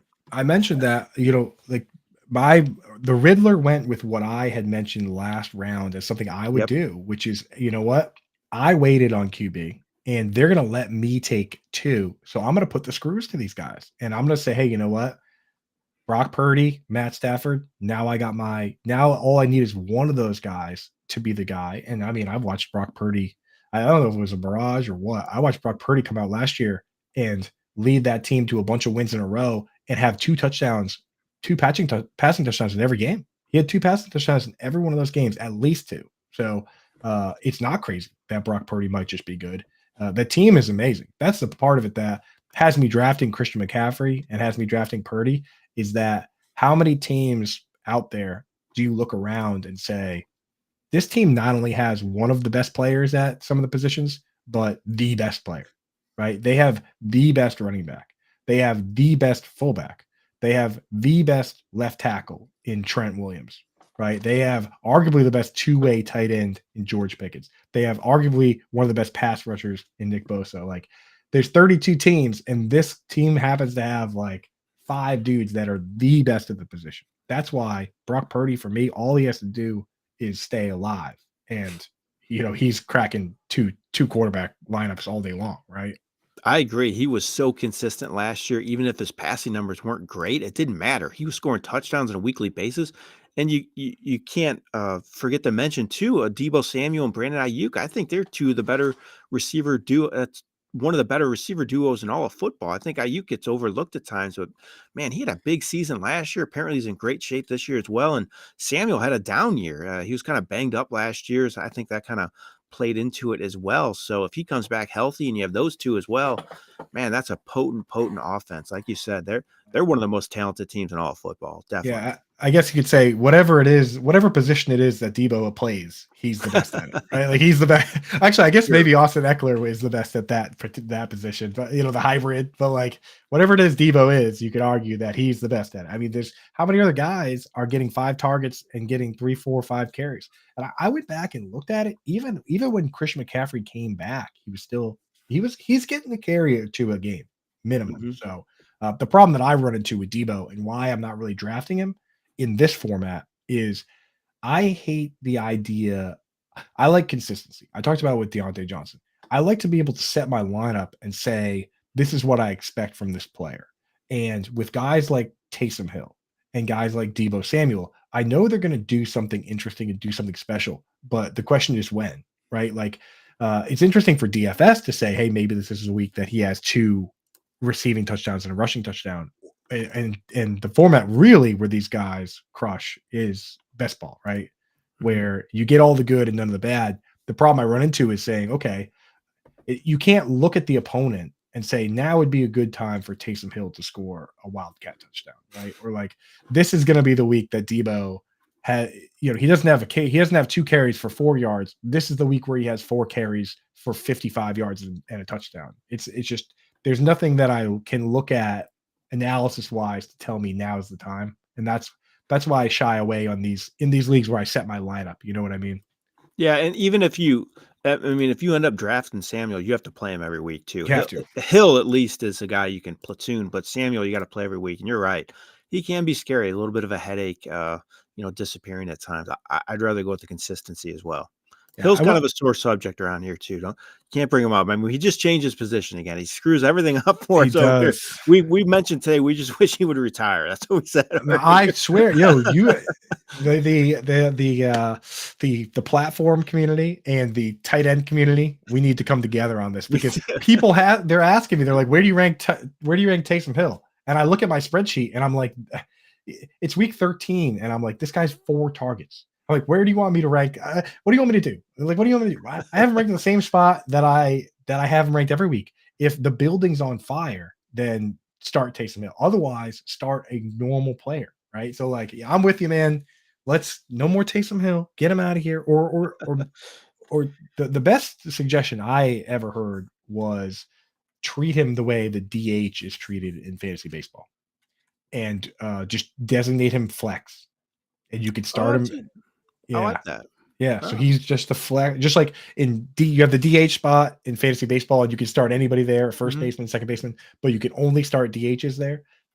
Make him the flex. And if you want to start him at the flex, go ahead, but you can't start him at quarterback, and you can't start him at tight end, and you can't start him at running back. Like, that's my solution to the problem. You can take that to the guys at RT Sports there. Yeah. Our solution may be too, we may be implementing this next year. I don't want to spill the beans, but let commissioners, decide some position spots, so then we can push it off on them, which would be nice. And but in these standard leagues, it would still be on us, though, unfortunately. Like in these money leagues, I should say. But in your commissioner leagues, we're hoping to implement it to where you can maybe change the position of a player. That'd be a nice wrinkle. I like that, dude. Until you get the emails from people being like, the commissioner of my league just changed it. Justin Jefferson. He started Justin Jefferson at tight end. Yeah. Right. It'd be like, I still remember, I actually have a Marquise Colston jersey in my closet, and I have the Colston jersey in my closet because it's right there. It's actually right here. I own this Marquise Colston jersey because one year when I was playing fantasy with my buddies, when I first, pretty early on, he was drafted out of Hofstra, and a couple teams were scouting him to play tight end. And on the platform we played on, they made him a tight end, and they never changed it. So for that year, I got to start Marquise Colston. I believe he played 1 inline snap on the entire season. I got to play Marquise Colston as my tight end. And in our format, he finished as a tight end 1. And the tight end 2 and 3, the kid I was playing in the championship had the tight end 2 in his lineup, Tony Gonzalez. And the tight end 3 was like Antonio Gates. So I won the league, and I took the money that I won the league with, and I bought this just to rub it in my boy's face that Marquise Colston. Yeah. So that's my Colston story. Anyway, the story of this draft, the 8th round is now in the books. Christian Kirk, Evan Ingram, James Conner, as we mentioned, Jahan Dotson comes off, JSN, Matthew Stafford, Jordan Addison, Jordan Love. So Matthew Stafford and Jordan Love there, for those just listening, were the 2 teams taken as the 3rd quarterbacks for their team, with a couple teams at the end here only having 1 quarterback each. With Gabriel Davis after that, Sky Moore, Dalvin Cook, and then at the swing here are there's been 3 holdouts at quarterback. 2 of them said they're getting it done here. So the guy at the first pick, Patrick Mahomes owner, took Sam Howell and Mac Jones. And then the next guy at 2, who waited and took Jared Goff, he's got his second quarterback as well with Jimmy Garoppolo. When you look at those 2 teams that really push the envelope at quarterback, which one would you be more comfortable with of those 2 squads? I like the first one just a little more. I don't like either really running back situation much. Dalvin Cook is the number 2, scares me. Javonte Williams, Cam Akers is the 2 backs as well. But I mean, when you wait till round 6, something's got to give. But if I'm going with the number 2 QB, I think I'd rather have the Sam Howell, Mac Jones platoon situation than Jimmy Garoppolo. Yeah, I know. I'm with you 100%. And I'll say this. I mean, these guys definitely are willing to push the envelope, right? Especially like team 1 there with Javonte Williams, who could start out slow. Travis Kelce, who might not play this week, right? He Yep. could, and the thing is, when you take 3 quarterbacks like that, he has now drafted a bench player, where he hasn't actually filled his starting lineup yet. You're going to have 2 quarterbacks in there, and you're going to have all 3 of those wide receivers, and you're going to have both those running backs, and Travis Kelce, if he plays, but he actually still needs to draft his regular flex and possibly also a tight end. So yeah, and the next team, he's taking Dalvin Cook fresh off shoulder surgery as well. So these guys not scared to chase the upside. If they can survive, if a team like the first team, if they can survive the first couple weeks, that team could be really scary though. Yeah, I agree. Definitely tremendous ceiling going forward. A lot of high powered players on that team. I mean, I look at team 2 and I may have leaned like even Brian Robinson, even though I think Cook might have more potential through the course of the season. But if you need a number 2 and you have to wait so long, I mean, I know Robinson's not flashy, but at least he's going to start and likely get the goal line work. I might have leaned him over Cook personally, right? with that pick. And the thing is, if you're planning to try and piece it together off waivers, right, and you're going to try and be the big waiver guy, well, Brian Robinson, week 1, he's getting the Arizona Cardinals. Yep. And if we're going to talk about a guy that's the early down back on a team, you want him playing a team like the Cardinals, right? Like that team, they're losing on purpose. I think the last I checked, the over under was set at 4.5 in a 17 game season. And that might actually be a little too high. You know what I mean? Like they are trying to come in dead last, and the team that usually comes in last usually wins 1 or 2 games. I don't know if I have the stones myself to bet the under on a line like that, but that is, they're saying that team's going to be bad. Now, the quarterback situation, Jonathan Gannon has decided that it is a quote unquote competitive advantage to not name a quarterback on checking my calendar here Tuesday before the season starts on Thursday, their season on Sunday. I mean, what kind of a competitive advantage does he think he's going to get here? And I mean, does he even want to win games? The advantage is the other team having to play one of these guys. I mean, I don't know. I mean, what the heck? I don't know what advantage they think they're going to be getting. It's crazy. I don't get it. It's baffling to me. It's a strange situation. I mean, they have so much money tied up in Kyler Murray, and now it seems like they want to move on from him already. So it's just a bad situation in Arizona. Did you see the third curveball thrown in there? The players voted on captains this week, and you saw who was captain, right? I did. You're gonna have to refresh my memory. I remember reading the story, but I can't remember who it was. Kyler Murray. Oh, so yeah. The players, the Kyler Murray's camp says he's playing. I'm sure he wants to play and protect his job from Caleb Williams. And the rumors around the team are that he's not playing, and his teammates are saying whether he's playing or not, this guy's the leader of the team. So good start for Jonathan Gannon, I would say. Yeah, it seems like he really has that locker room. I saw those clips on Twitter too, where everybody was like ignoring him already, and it's not even a game into the season. Not a good situation. That speech was brought me a great deal of pain. Jonathan Gannon, I will say, I think he's a brilliant football mind, and at the very least, a great defensive coach, and will be a guy within this league for quite some time. Whether he's head coach material, that's why you bring him in to see. Like at the worst case scenario, he'll end up being a defensive coordinator somewhere. Sometimes guys, they don't pan out as coaches. I mean, like Wade Phillips tried a bunch of times, right? Like he was just a defensive coordinator, and he is was a great defensive coordinator. Chan Gailey, our Patriots, we're now seeing once again that Josh McDaniels might be better at offensive coordinator than he is at head coach. So we'll have to see. But you know what? I like to give him the benefit of doubt, right? We got to give him a chance. Yep, I agree. And somebody's been listening to us or at least you, Coop, because Dalton Kincaid just went before Kyle Pitts in the 9th round. You see that? That is wild, man. Yeah, that guy must follow me on Twitter. So, gang, baby. Let's go. I mean, I'm telling you, I've been doing this for a while now, and I've been doing the research on tight ends every single year, and I've got stats, proven stats that regardless of what you say of my opinion, the stats are the stats. Like every top 5 tight end in this format, this PPR format, has had either 90 targets or 10 touchdowns, and that's going back to 2003. So that's a 20-year stat. You need 90 targets or 10 touchdowns, right? And a lot of these other stats, I drop them because they're time tested and they're proven. That's not the top 2 target stat. That's not an opinion. Like, those are the numbers. So when I look for certain things and fade certain players, I do it for a reason. And I'm the one that fades the rookie tight ends. So if I'm in on Dalton Kincaid, there's math behind it. There's reasons behind it. And in this particular case, I'm in. It's incredibly rare. But people tell me that rookie tight ends can't do anything. Well, I just watched Kyle Pitts have a 1,000-yard season 2 years ago. It's like, did we forget that he had a 1,000-yard season? The only tight ends currently in the league that have ever had a 1,000-yard season are Travis Kelce, who didn't have a 1,000-yard season until he was 27 years old.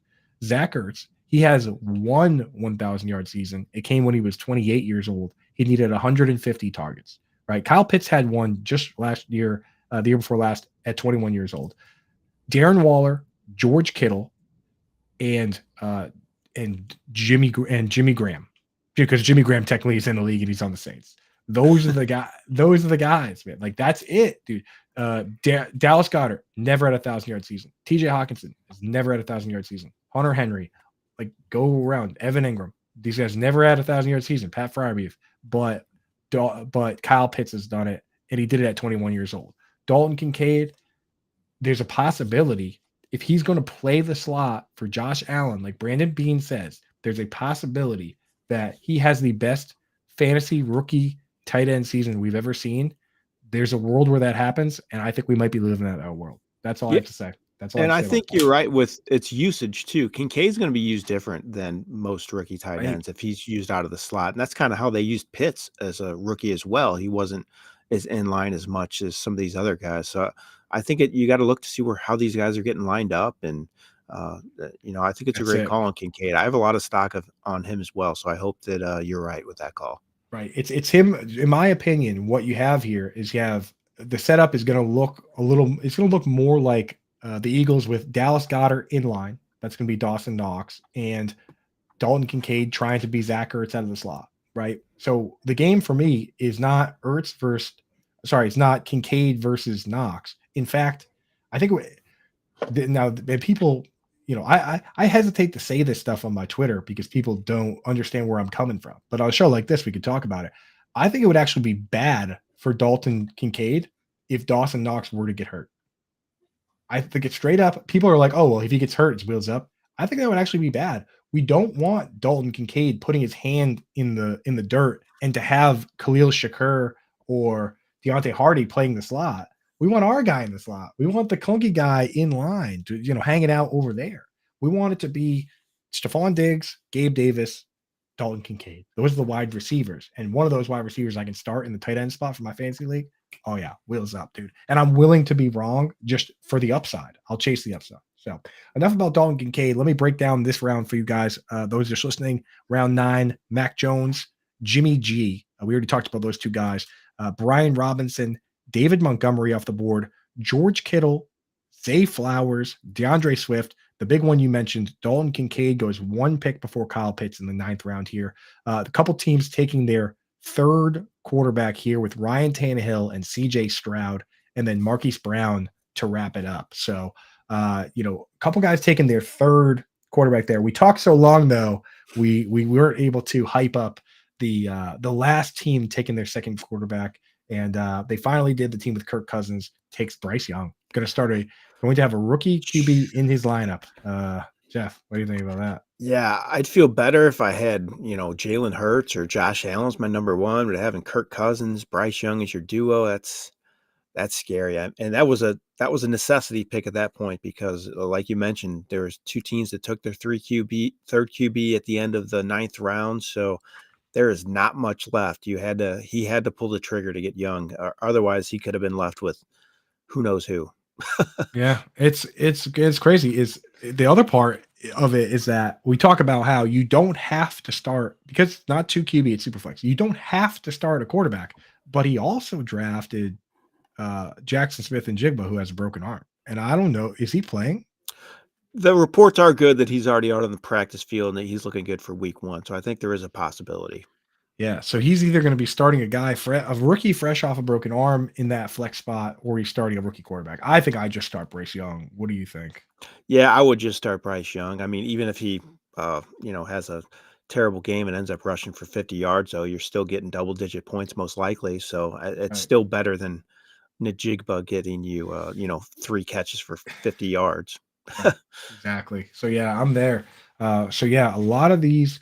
This is the round. So that round we just recapped was the ninth round, and you start 9 players in this format. There's no kickers or defenses. So when you look across this board right now, those of us on YouTube, those are starting lineups for a lot of those teams. And the teams that have 3 quarterbacks that you see there with the Joe Burrow and Jordan Love, Joe Burrow, Derek Carr, Jordan Love, Lamar Jackson, Brock Purdy, Matt Stafford, those teams are starting the players they're taking in this 10th round. So that's the kind of format we're talking here, folks. This is not your work league, right? This is a $2,000 super flex draft that includes a regular flex and 3 wide receiver spots. You got to know what you're doing to some degree if you're going to put that money out. Yeah, definitely. It's put up or shut up, as they say, and it's a tough format for sure too. Because as I look at these teams and you try to figure out which one is the clear winner, and I don't have one. I mean, at this point of the draft, after about 10 rounds, there's a lot of similar teams. I mean, everyone I look at, there's some things I like, some things I don't like.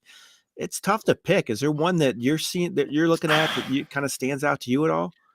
So I am starting to, now that the quarterbacks have come around, I'm really starting to like this team that started with Lamar Jackson and got Brock Purdy. I'm actually liking the way that a lot of these teams look that went hero QB, kind of like the hero RB where you take one QB and then you wait a little bit. The Burrow Derek Carr team, the Justin Herbert Russell Wilson team. I don't mind. I don't mind if my second quarterback is Russell Wilson. I think that's okay. So yeah, now that we're fleshing these out, but I'm kind of with you, Jeff, that with drafts in general, I need to see like a couple more rounds because I like to not only like to see who you're starting, but how you use the next couple rounds to compensate for where you are weak, right? Yep. So for these teams, like right now, we're seeing it with we kind of criticized the team with Cam Akers and Javonte Williams. Well, I love Raheem Mostert. I'll start Raheem Mostert this week over Javonte Williams with going up against the Chargers, and there's a high scoring 50-point over under game, and Jeff Wilson started the season on IR. I'll throw Raheem Mostert right in the lineup. So you can't really criticize the first few rounds just yet until you see how they patch together, right? No, that's a fair point because I was looking at some of the teams. I'm like, man, I don't love their number 2 running back, but if they end up getting somebody like Mostert you just mentioned, or Khalil Herbert just went in around 10 as well. It's another guy I think is really good value later in drafts because he should get the 3 down work at least to start the year. So it's still to be this thing still to be sorted out a little bit before we can pick a winner just yet. For sure. And if folks out there watching this, if you're looking at this and you're like, this is crazy, either the fact that it's a $2,000 draft or that it's this, super flex format.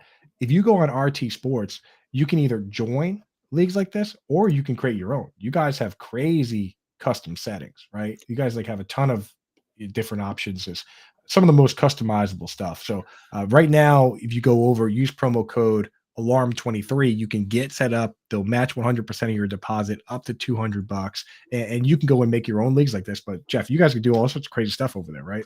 Yeah, definitely. I mean, our commissioner product's second to none, in my opinion. You can do all sorts of stuff there. But if you want to just create a league, you can do that as well. You can do your team size, you can do your roster size, you can do if you want to do super flex or PPR, you can do the amount of starters, you can do different scoring options, playoff options. You can design your own league, and then you can invite your friends if you want. And then if that doesn't fill, you can open it up to the public as well, and you can pick your draft time too. So it's a lot of fun. They're called Audible Fantasy Football. So if you do that, you can create a league on there and you can pick your different price points for that as well. I love that because like this time of year, it's hard. It might be hard to get your crew together. It might be hard to, there's Yep. only a couple days left, go out there, grab your good buddies, get a league started, open it up to the public and just get this thing rocking, or just jump in again. You don't have to jump into a $2,000 league if you don't want to. $5,000 one is what we covered the week before last. You can go in and play $5, $25, $100. You can do a best ball draft where you don't have to set your lineup all year. It sets it automatically for you. A lot of options over there. So make sure you go over to rtsports.com/fantasy alarm. Use promo code alarm23. And again, if you're a first-time player on RT Sports, they'll match 100% of your deposit up to $200. That's a pretty good deal there. So yeah, it's a great deal. Yeah, can't beat it. So jump on in there. 10th round to recap. We're going from right to left here across your screen. Isaiah Pacheco, AJ Dillon, Michael Pittman, Samaje Perine, Bryce Young, Cortland Sutton, Treylon Burks, Khalil Herbert, Desmond Ridder, Pat Freiermuth, Antonio Gibson, Raheem Mostert. So I guess the new game now, lineup-wise, is tight ends. Everyone's got two quarterbacks, right?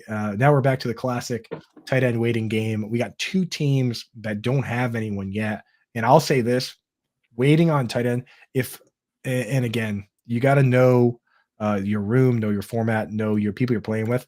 If I'm the guy that drafted TJ Hawkinson, I'm probably feeling a little disappointed at how late you could have gotten guys like Kyle Pitts and guys like Dalton Kincaid.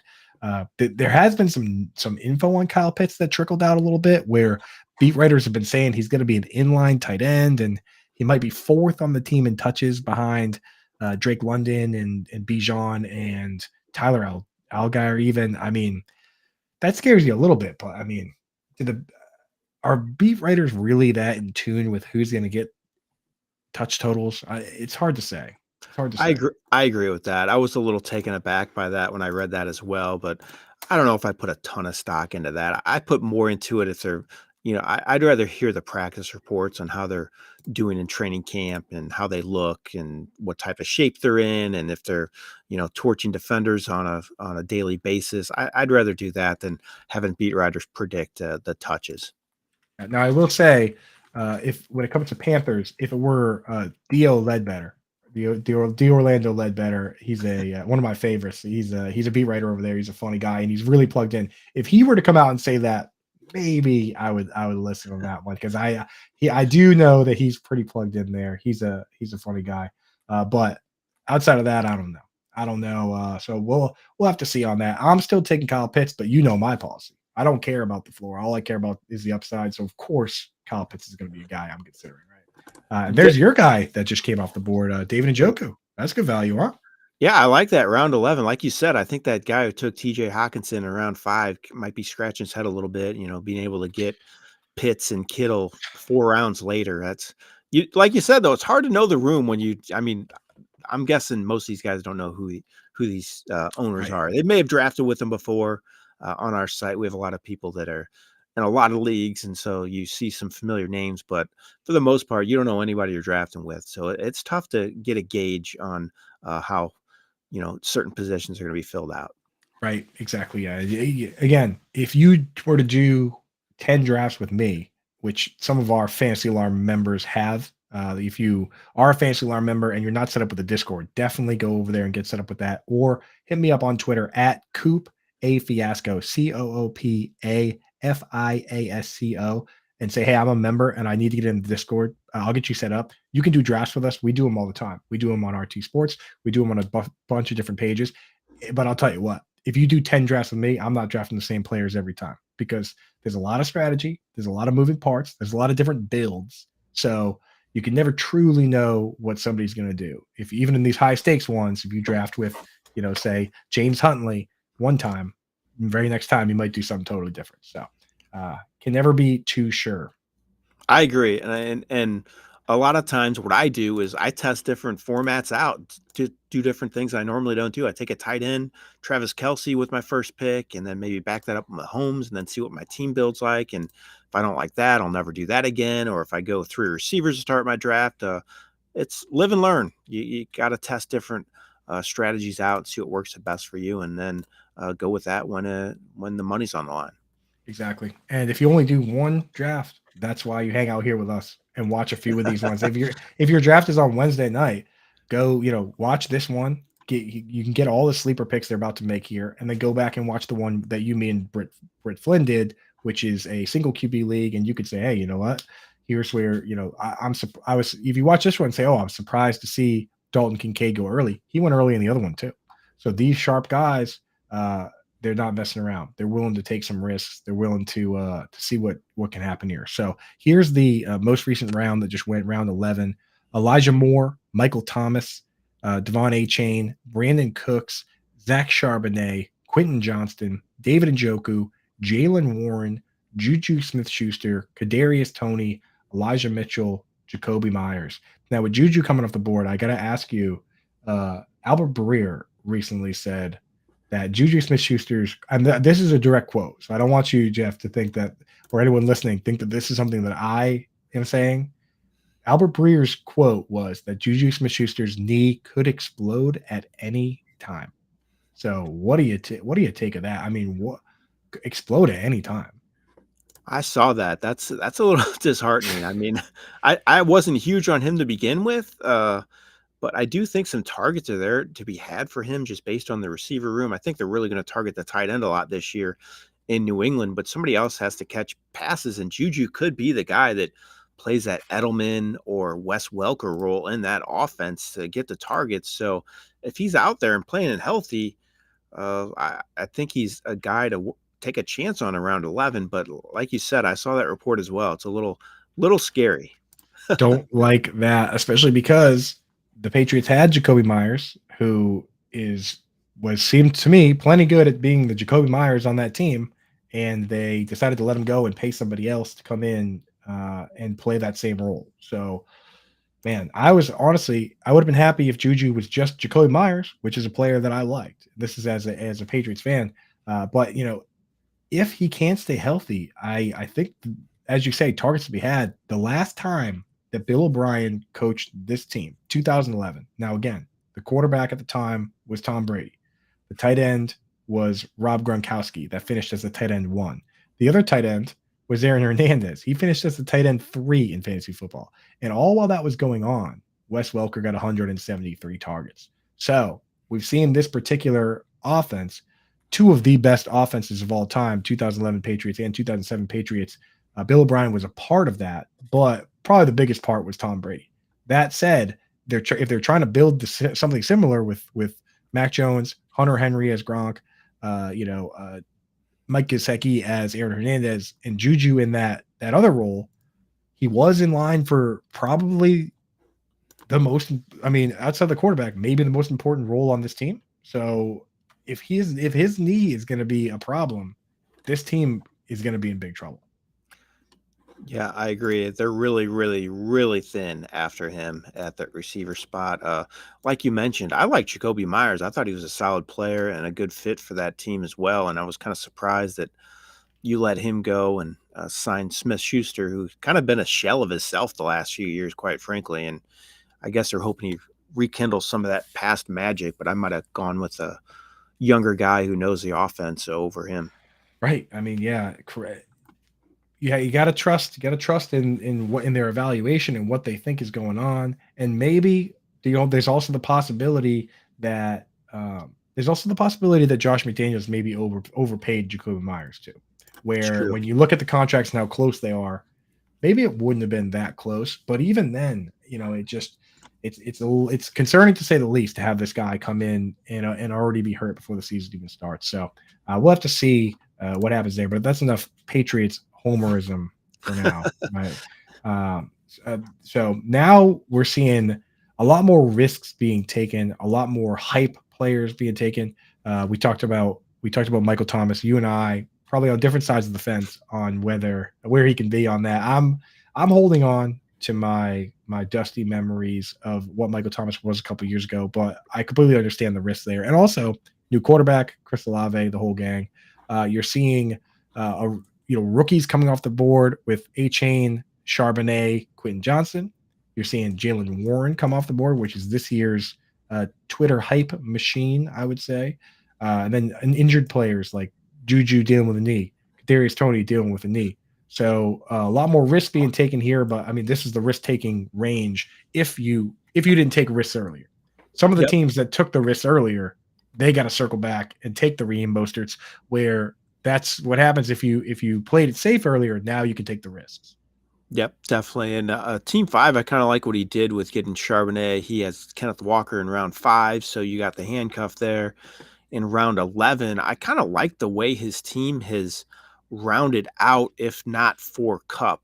That Kupp pick scares me, and that they only have 3 receivers right now. Just got Odell Beckham as his 4th, but overall, still that team's kind of was scaring us at first, but I like the way it's looking a little more right now. I'll tell you what. I mean, he got a really good value on T. Higgins, right? That helps. That helps a lot. He even said like, okay, you know what? We just got to steal on Higgins. We'll hold off for a bit. But I'll tell you what I just said a moment ago, where I said, hey, if you played it risky earlier, you got to go safety now.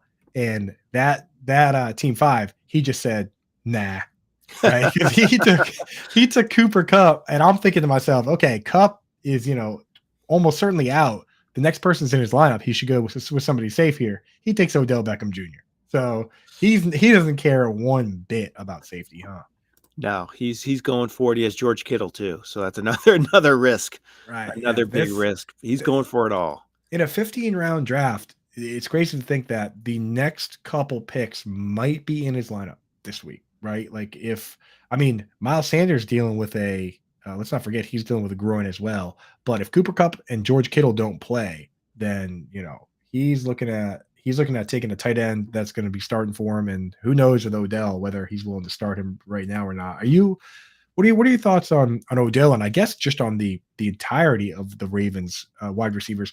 We didn't see in this preseason. We saw no Mark Andrews, no Odell, no Rashad Bateman. Zay Flowers looked good, but again, not much from the other pass catchers. So how are you feeling on these guys? Are you drafting them at all, or is there someone that stands out? I'm staying away for the most part. Zay Flowers maybe a little bit, but I feel like he's getting his ADP is going up too rich for my blood at this point. I don't see them outside of Mark Andrews, any of these pass catchers being consistent options. We talked about that earlier in the passing game. I want consistency, and I think these guys are just going to be too up and down. Andrews is the guy in that offense that gets all the work and gets a ton of looks. And I think, 3 guys that are probably going to get a lot of playing time, Flowers, Beckham, and Bateman, that, I don't know if there's enough to spread it around for them to be consistent on a weekly basis. They're going to be too hit or miss, in my opinion. Yeah. It's almost like with it's almost like and Heavy T. Can we scroll up to the top just to see? We'll scroll down when we have to, but I want to see if we can see even the round above. Yeah, we'll scroll down when we have to. We don't have to look at those. No, you don't have to do the teams. Just down to so we can see the first round. Right, one more down. So we can. Yeah, there we go. We don't have to look at the empty spots down there. We can scroll. We can scroll when we get there. So I look around. With a team like that, you almost hope that one guy does separate himself and the other guys are irrelevant, because it's worse if it's just spreading the ball around everywhere. And we know that John Harbaugh, there was one year where no wide receiver on the team played more than 62% of the snaps. And that was literally just a couple years ago. It was like Willie Snead was the leading, he had no problem using 5 tight ends and a fullback and rotating a bunch of guys around. So if they're going to do that and no one's going to play 97% of the snaps like Michael Pittman did last year, and they're all going to play 70% of the snaps and share the ball around and do all sorts of weird formations, that would be just awful. And I could absolutely see it happening because I've seen it before with Harbaugh, man. That's why I said earlier, I don't know if I'm buying the whole air raid attack here and spreading the ball out. I still think they're going to be a run heavy team, with Jackson and Dobbins leading the way. So I'm not really buying it until I see it. Yeah. Let's before we scroll down, let's take a look around. These guys really, there's a number of people in here that that seem to be making stacking or at least just kind of like pairing guys with correlation a focal point here. You got Patrick Mahomes and Travis Kelce on a squad here. I saw the Joe Burrow. So not only did he get a crazy deal on T. Higgins, but he had Joe Burrow too. They kind of let him have that one. You see anything else jump out to you in terms of correlation? Yeah, I don't think that's as big in these leagues as it is, overall big contest. I like more of a stacking mentality. I think it makes sense when you're trying to maximize those points in the overall contest where you're trying to win big money and try to separate yourself from other people. So you love to have those stacks where guys can just go off in the championship game. So there are a couple stacks here overall, but not a ton. Yeah. It's just It's a lot of different approaches that we're seeing in this draft. You're right. It's not as necessary. To me, it's more of like a tiebreaker type Mhm. thing than anything. You don't need to, even in best ball and in the leagues where it really matters. And for those, I should have mentioned this earlier. This is a contained league. So as Jeff mentioned, there are some leagues where there's big buy-ins, and then there's like a tournament style at the end where the one person that wins gets like $1 million. This is a contained 12-team league, 2 grand a pop, and the top few teams get paid out. The number one team obviously takes home the big money, but it's contained league. So you're not going to see too many of those. You're not going to see as much of the crazy stacking, and you're not going to see as much of the people caring at all about week 17 matchups and trying to go crazy, loading up a playoff schedule that you might see with the best balls and you might see with the tournaments, right? Yeah, definitely. And to know what people are playing for in this league, it's $12,000 to the winner of the league, 6,000 for second place, and 4,000 for third. So it pays out 3 spots, $2,000 to get in, 12 grand to the winner. That's nice. So you said third place walks away with two grand plus 2 grand. Yep, plus two Wow. grand, four grand total. That'd be nice, dude. Well, that's a nice little payday. Still even third place, walking away with 2 grand. The thing is, you got to put 2 grand up to get in. That's That's true. that's the difference maker. So to recap round 12, going from right to left here: Rashad Penny, Romeo Dubs, Jamal Williams, Rondell Moore, Tank Bigsby, Tajay Spears, Rashad Bateman, Odell Beckham Jr., Nico Collins, Adam Thielen, Jerick McKinnon, Alan Lazard. I like that. I mean, again, team two we said, hey, Najee Harris, Dalvin Cook, that's a little risky.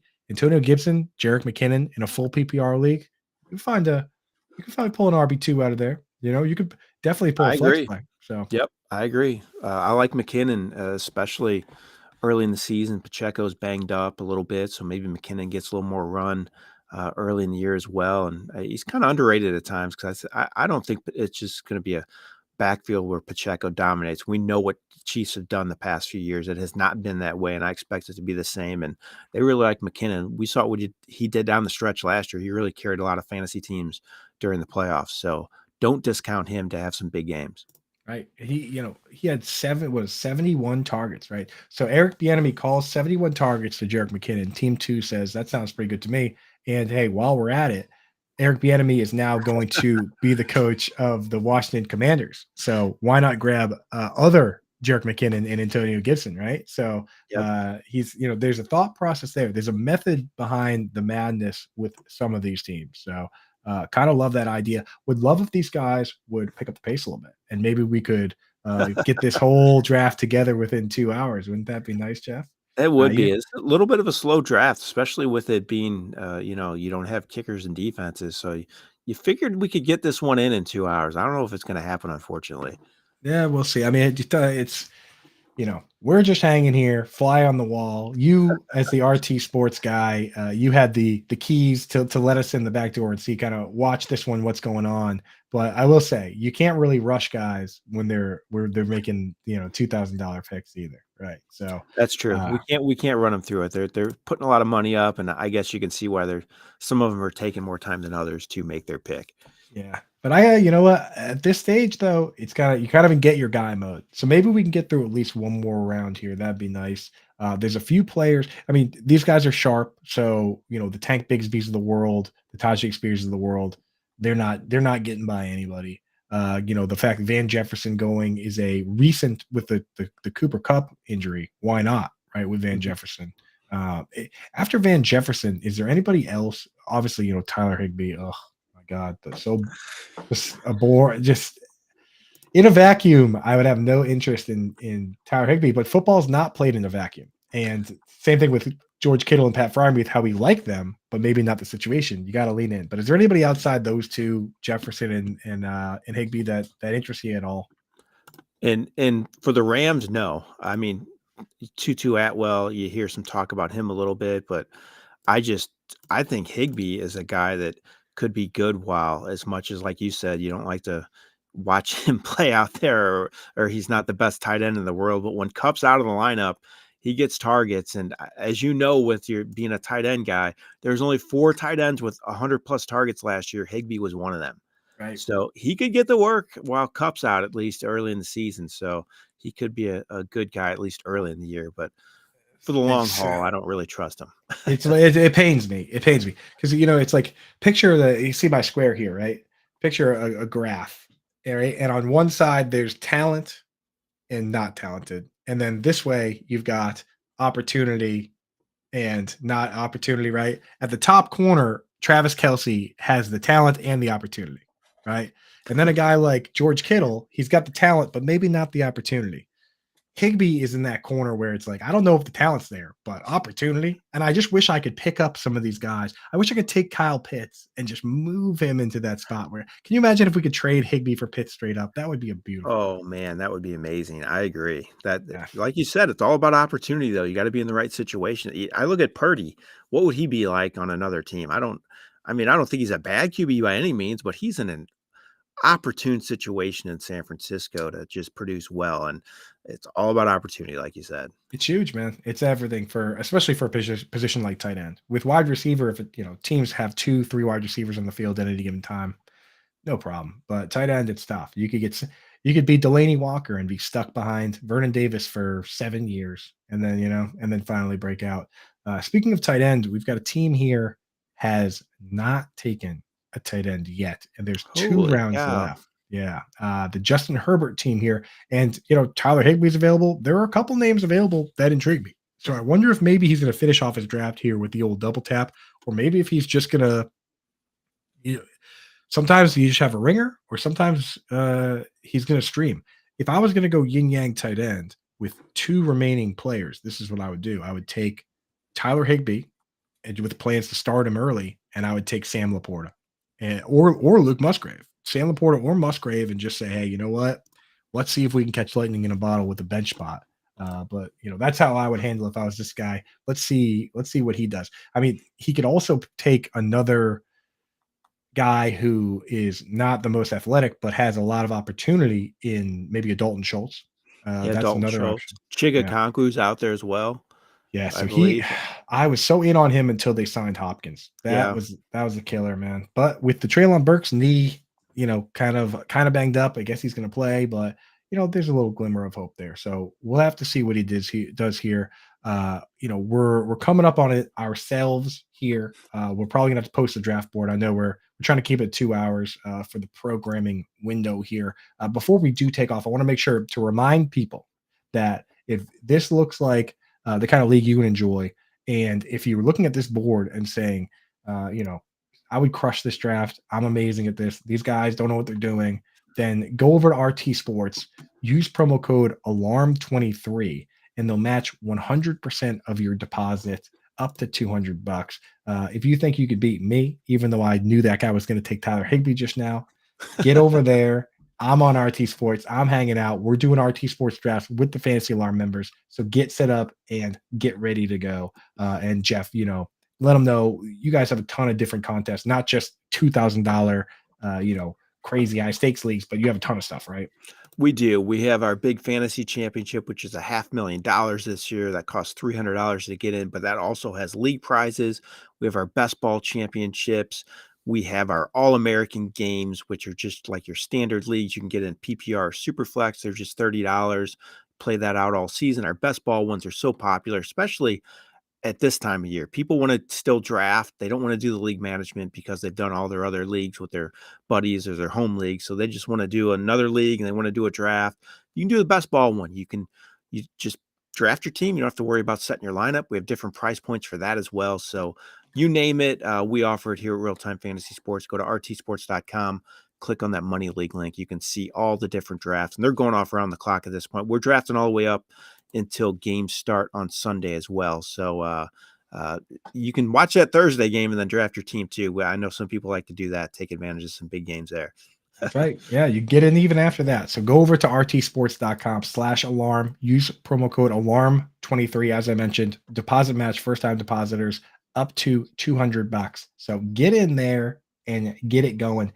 Personally, I like to do all my drafts before the Thursday night draft. So I'll be in there hammering out a couple more tonight, tomorrow, and Thursday during the day, just to make sure I get a few more in there last-minute drafts. Let's go. That sounds good. We'd love to hear that. Hopefully other people are following suit like you are, Coop. Dude, trust me, my crew over at Fantasy Alarm, the people that follow me on Twitter at Coupe Fiasco, and the people over on Reddit, we got a gang of sickos that are putting in the work. They're putting in the work, dude. And then, that's the thing with the hashtag family is we take this seriously and we take down some prizes. So Jeff, just want to say thank you for joining us. You can follow Jeff over on Twitter at Jeff Paur. Thank you to Heavy T for helping us out today, producing this one, dude, crushing the board, crushing the work here. So thank you very much. And of course, thank you to Better Sports Network for letting us come on here and talk a little ball. That'll be it for us, guys. Thanks for joining us.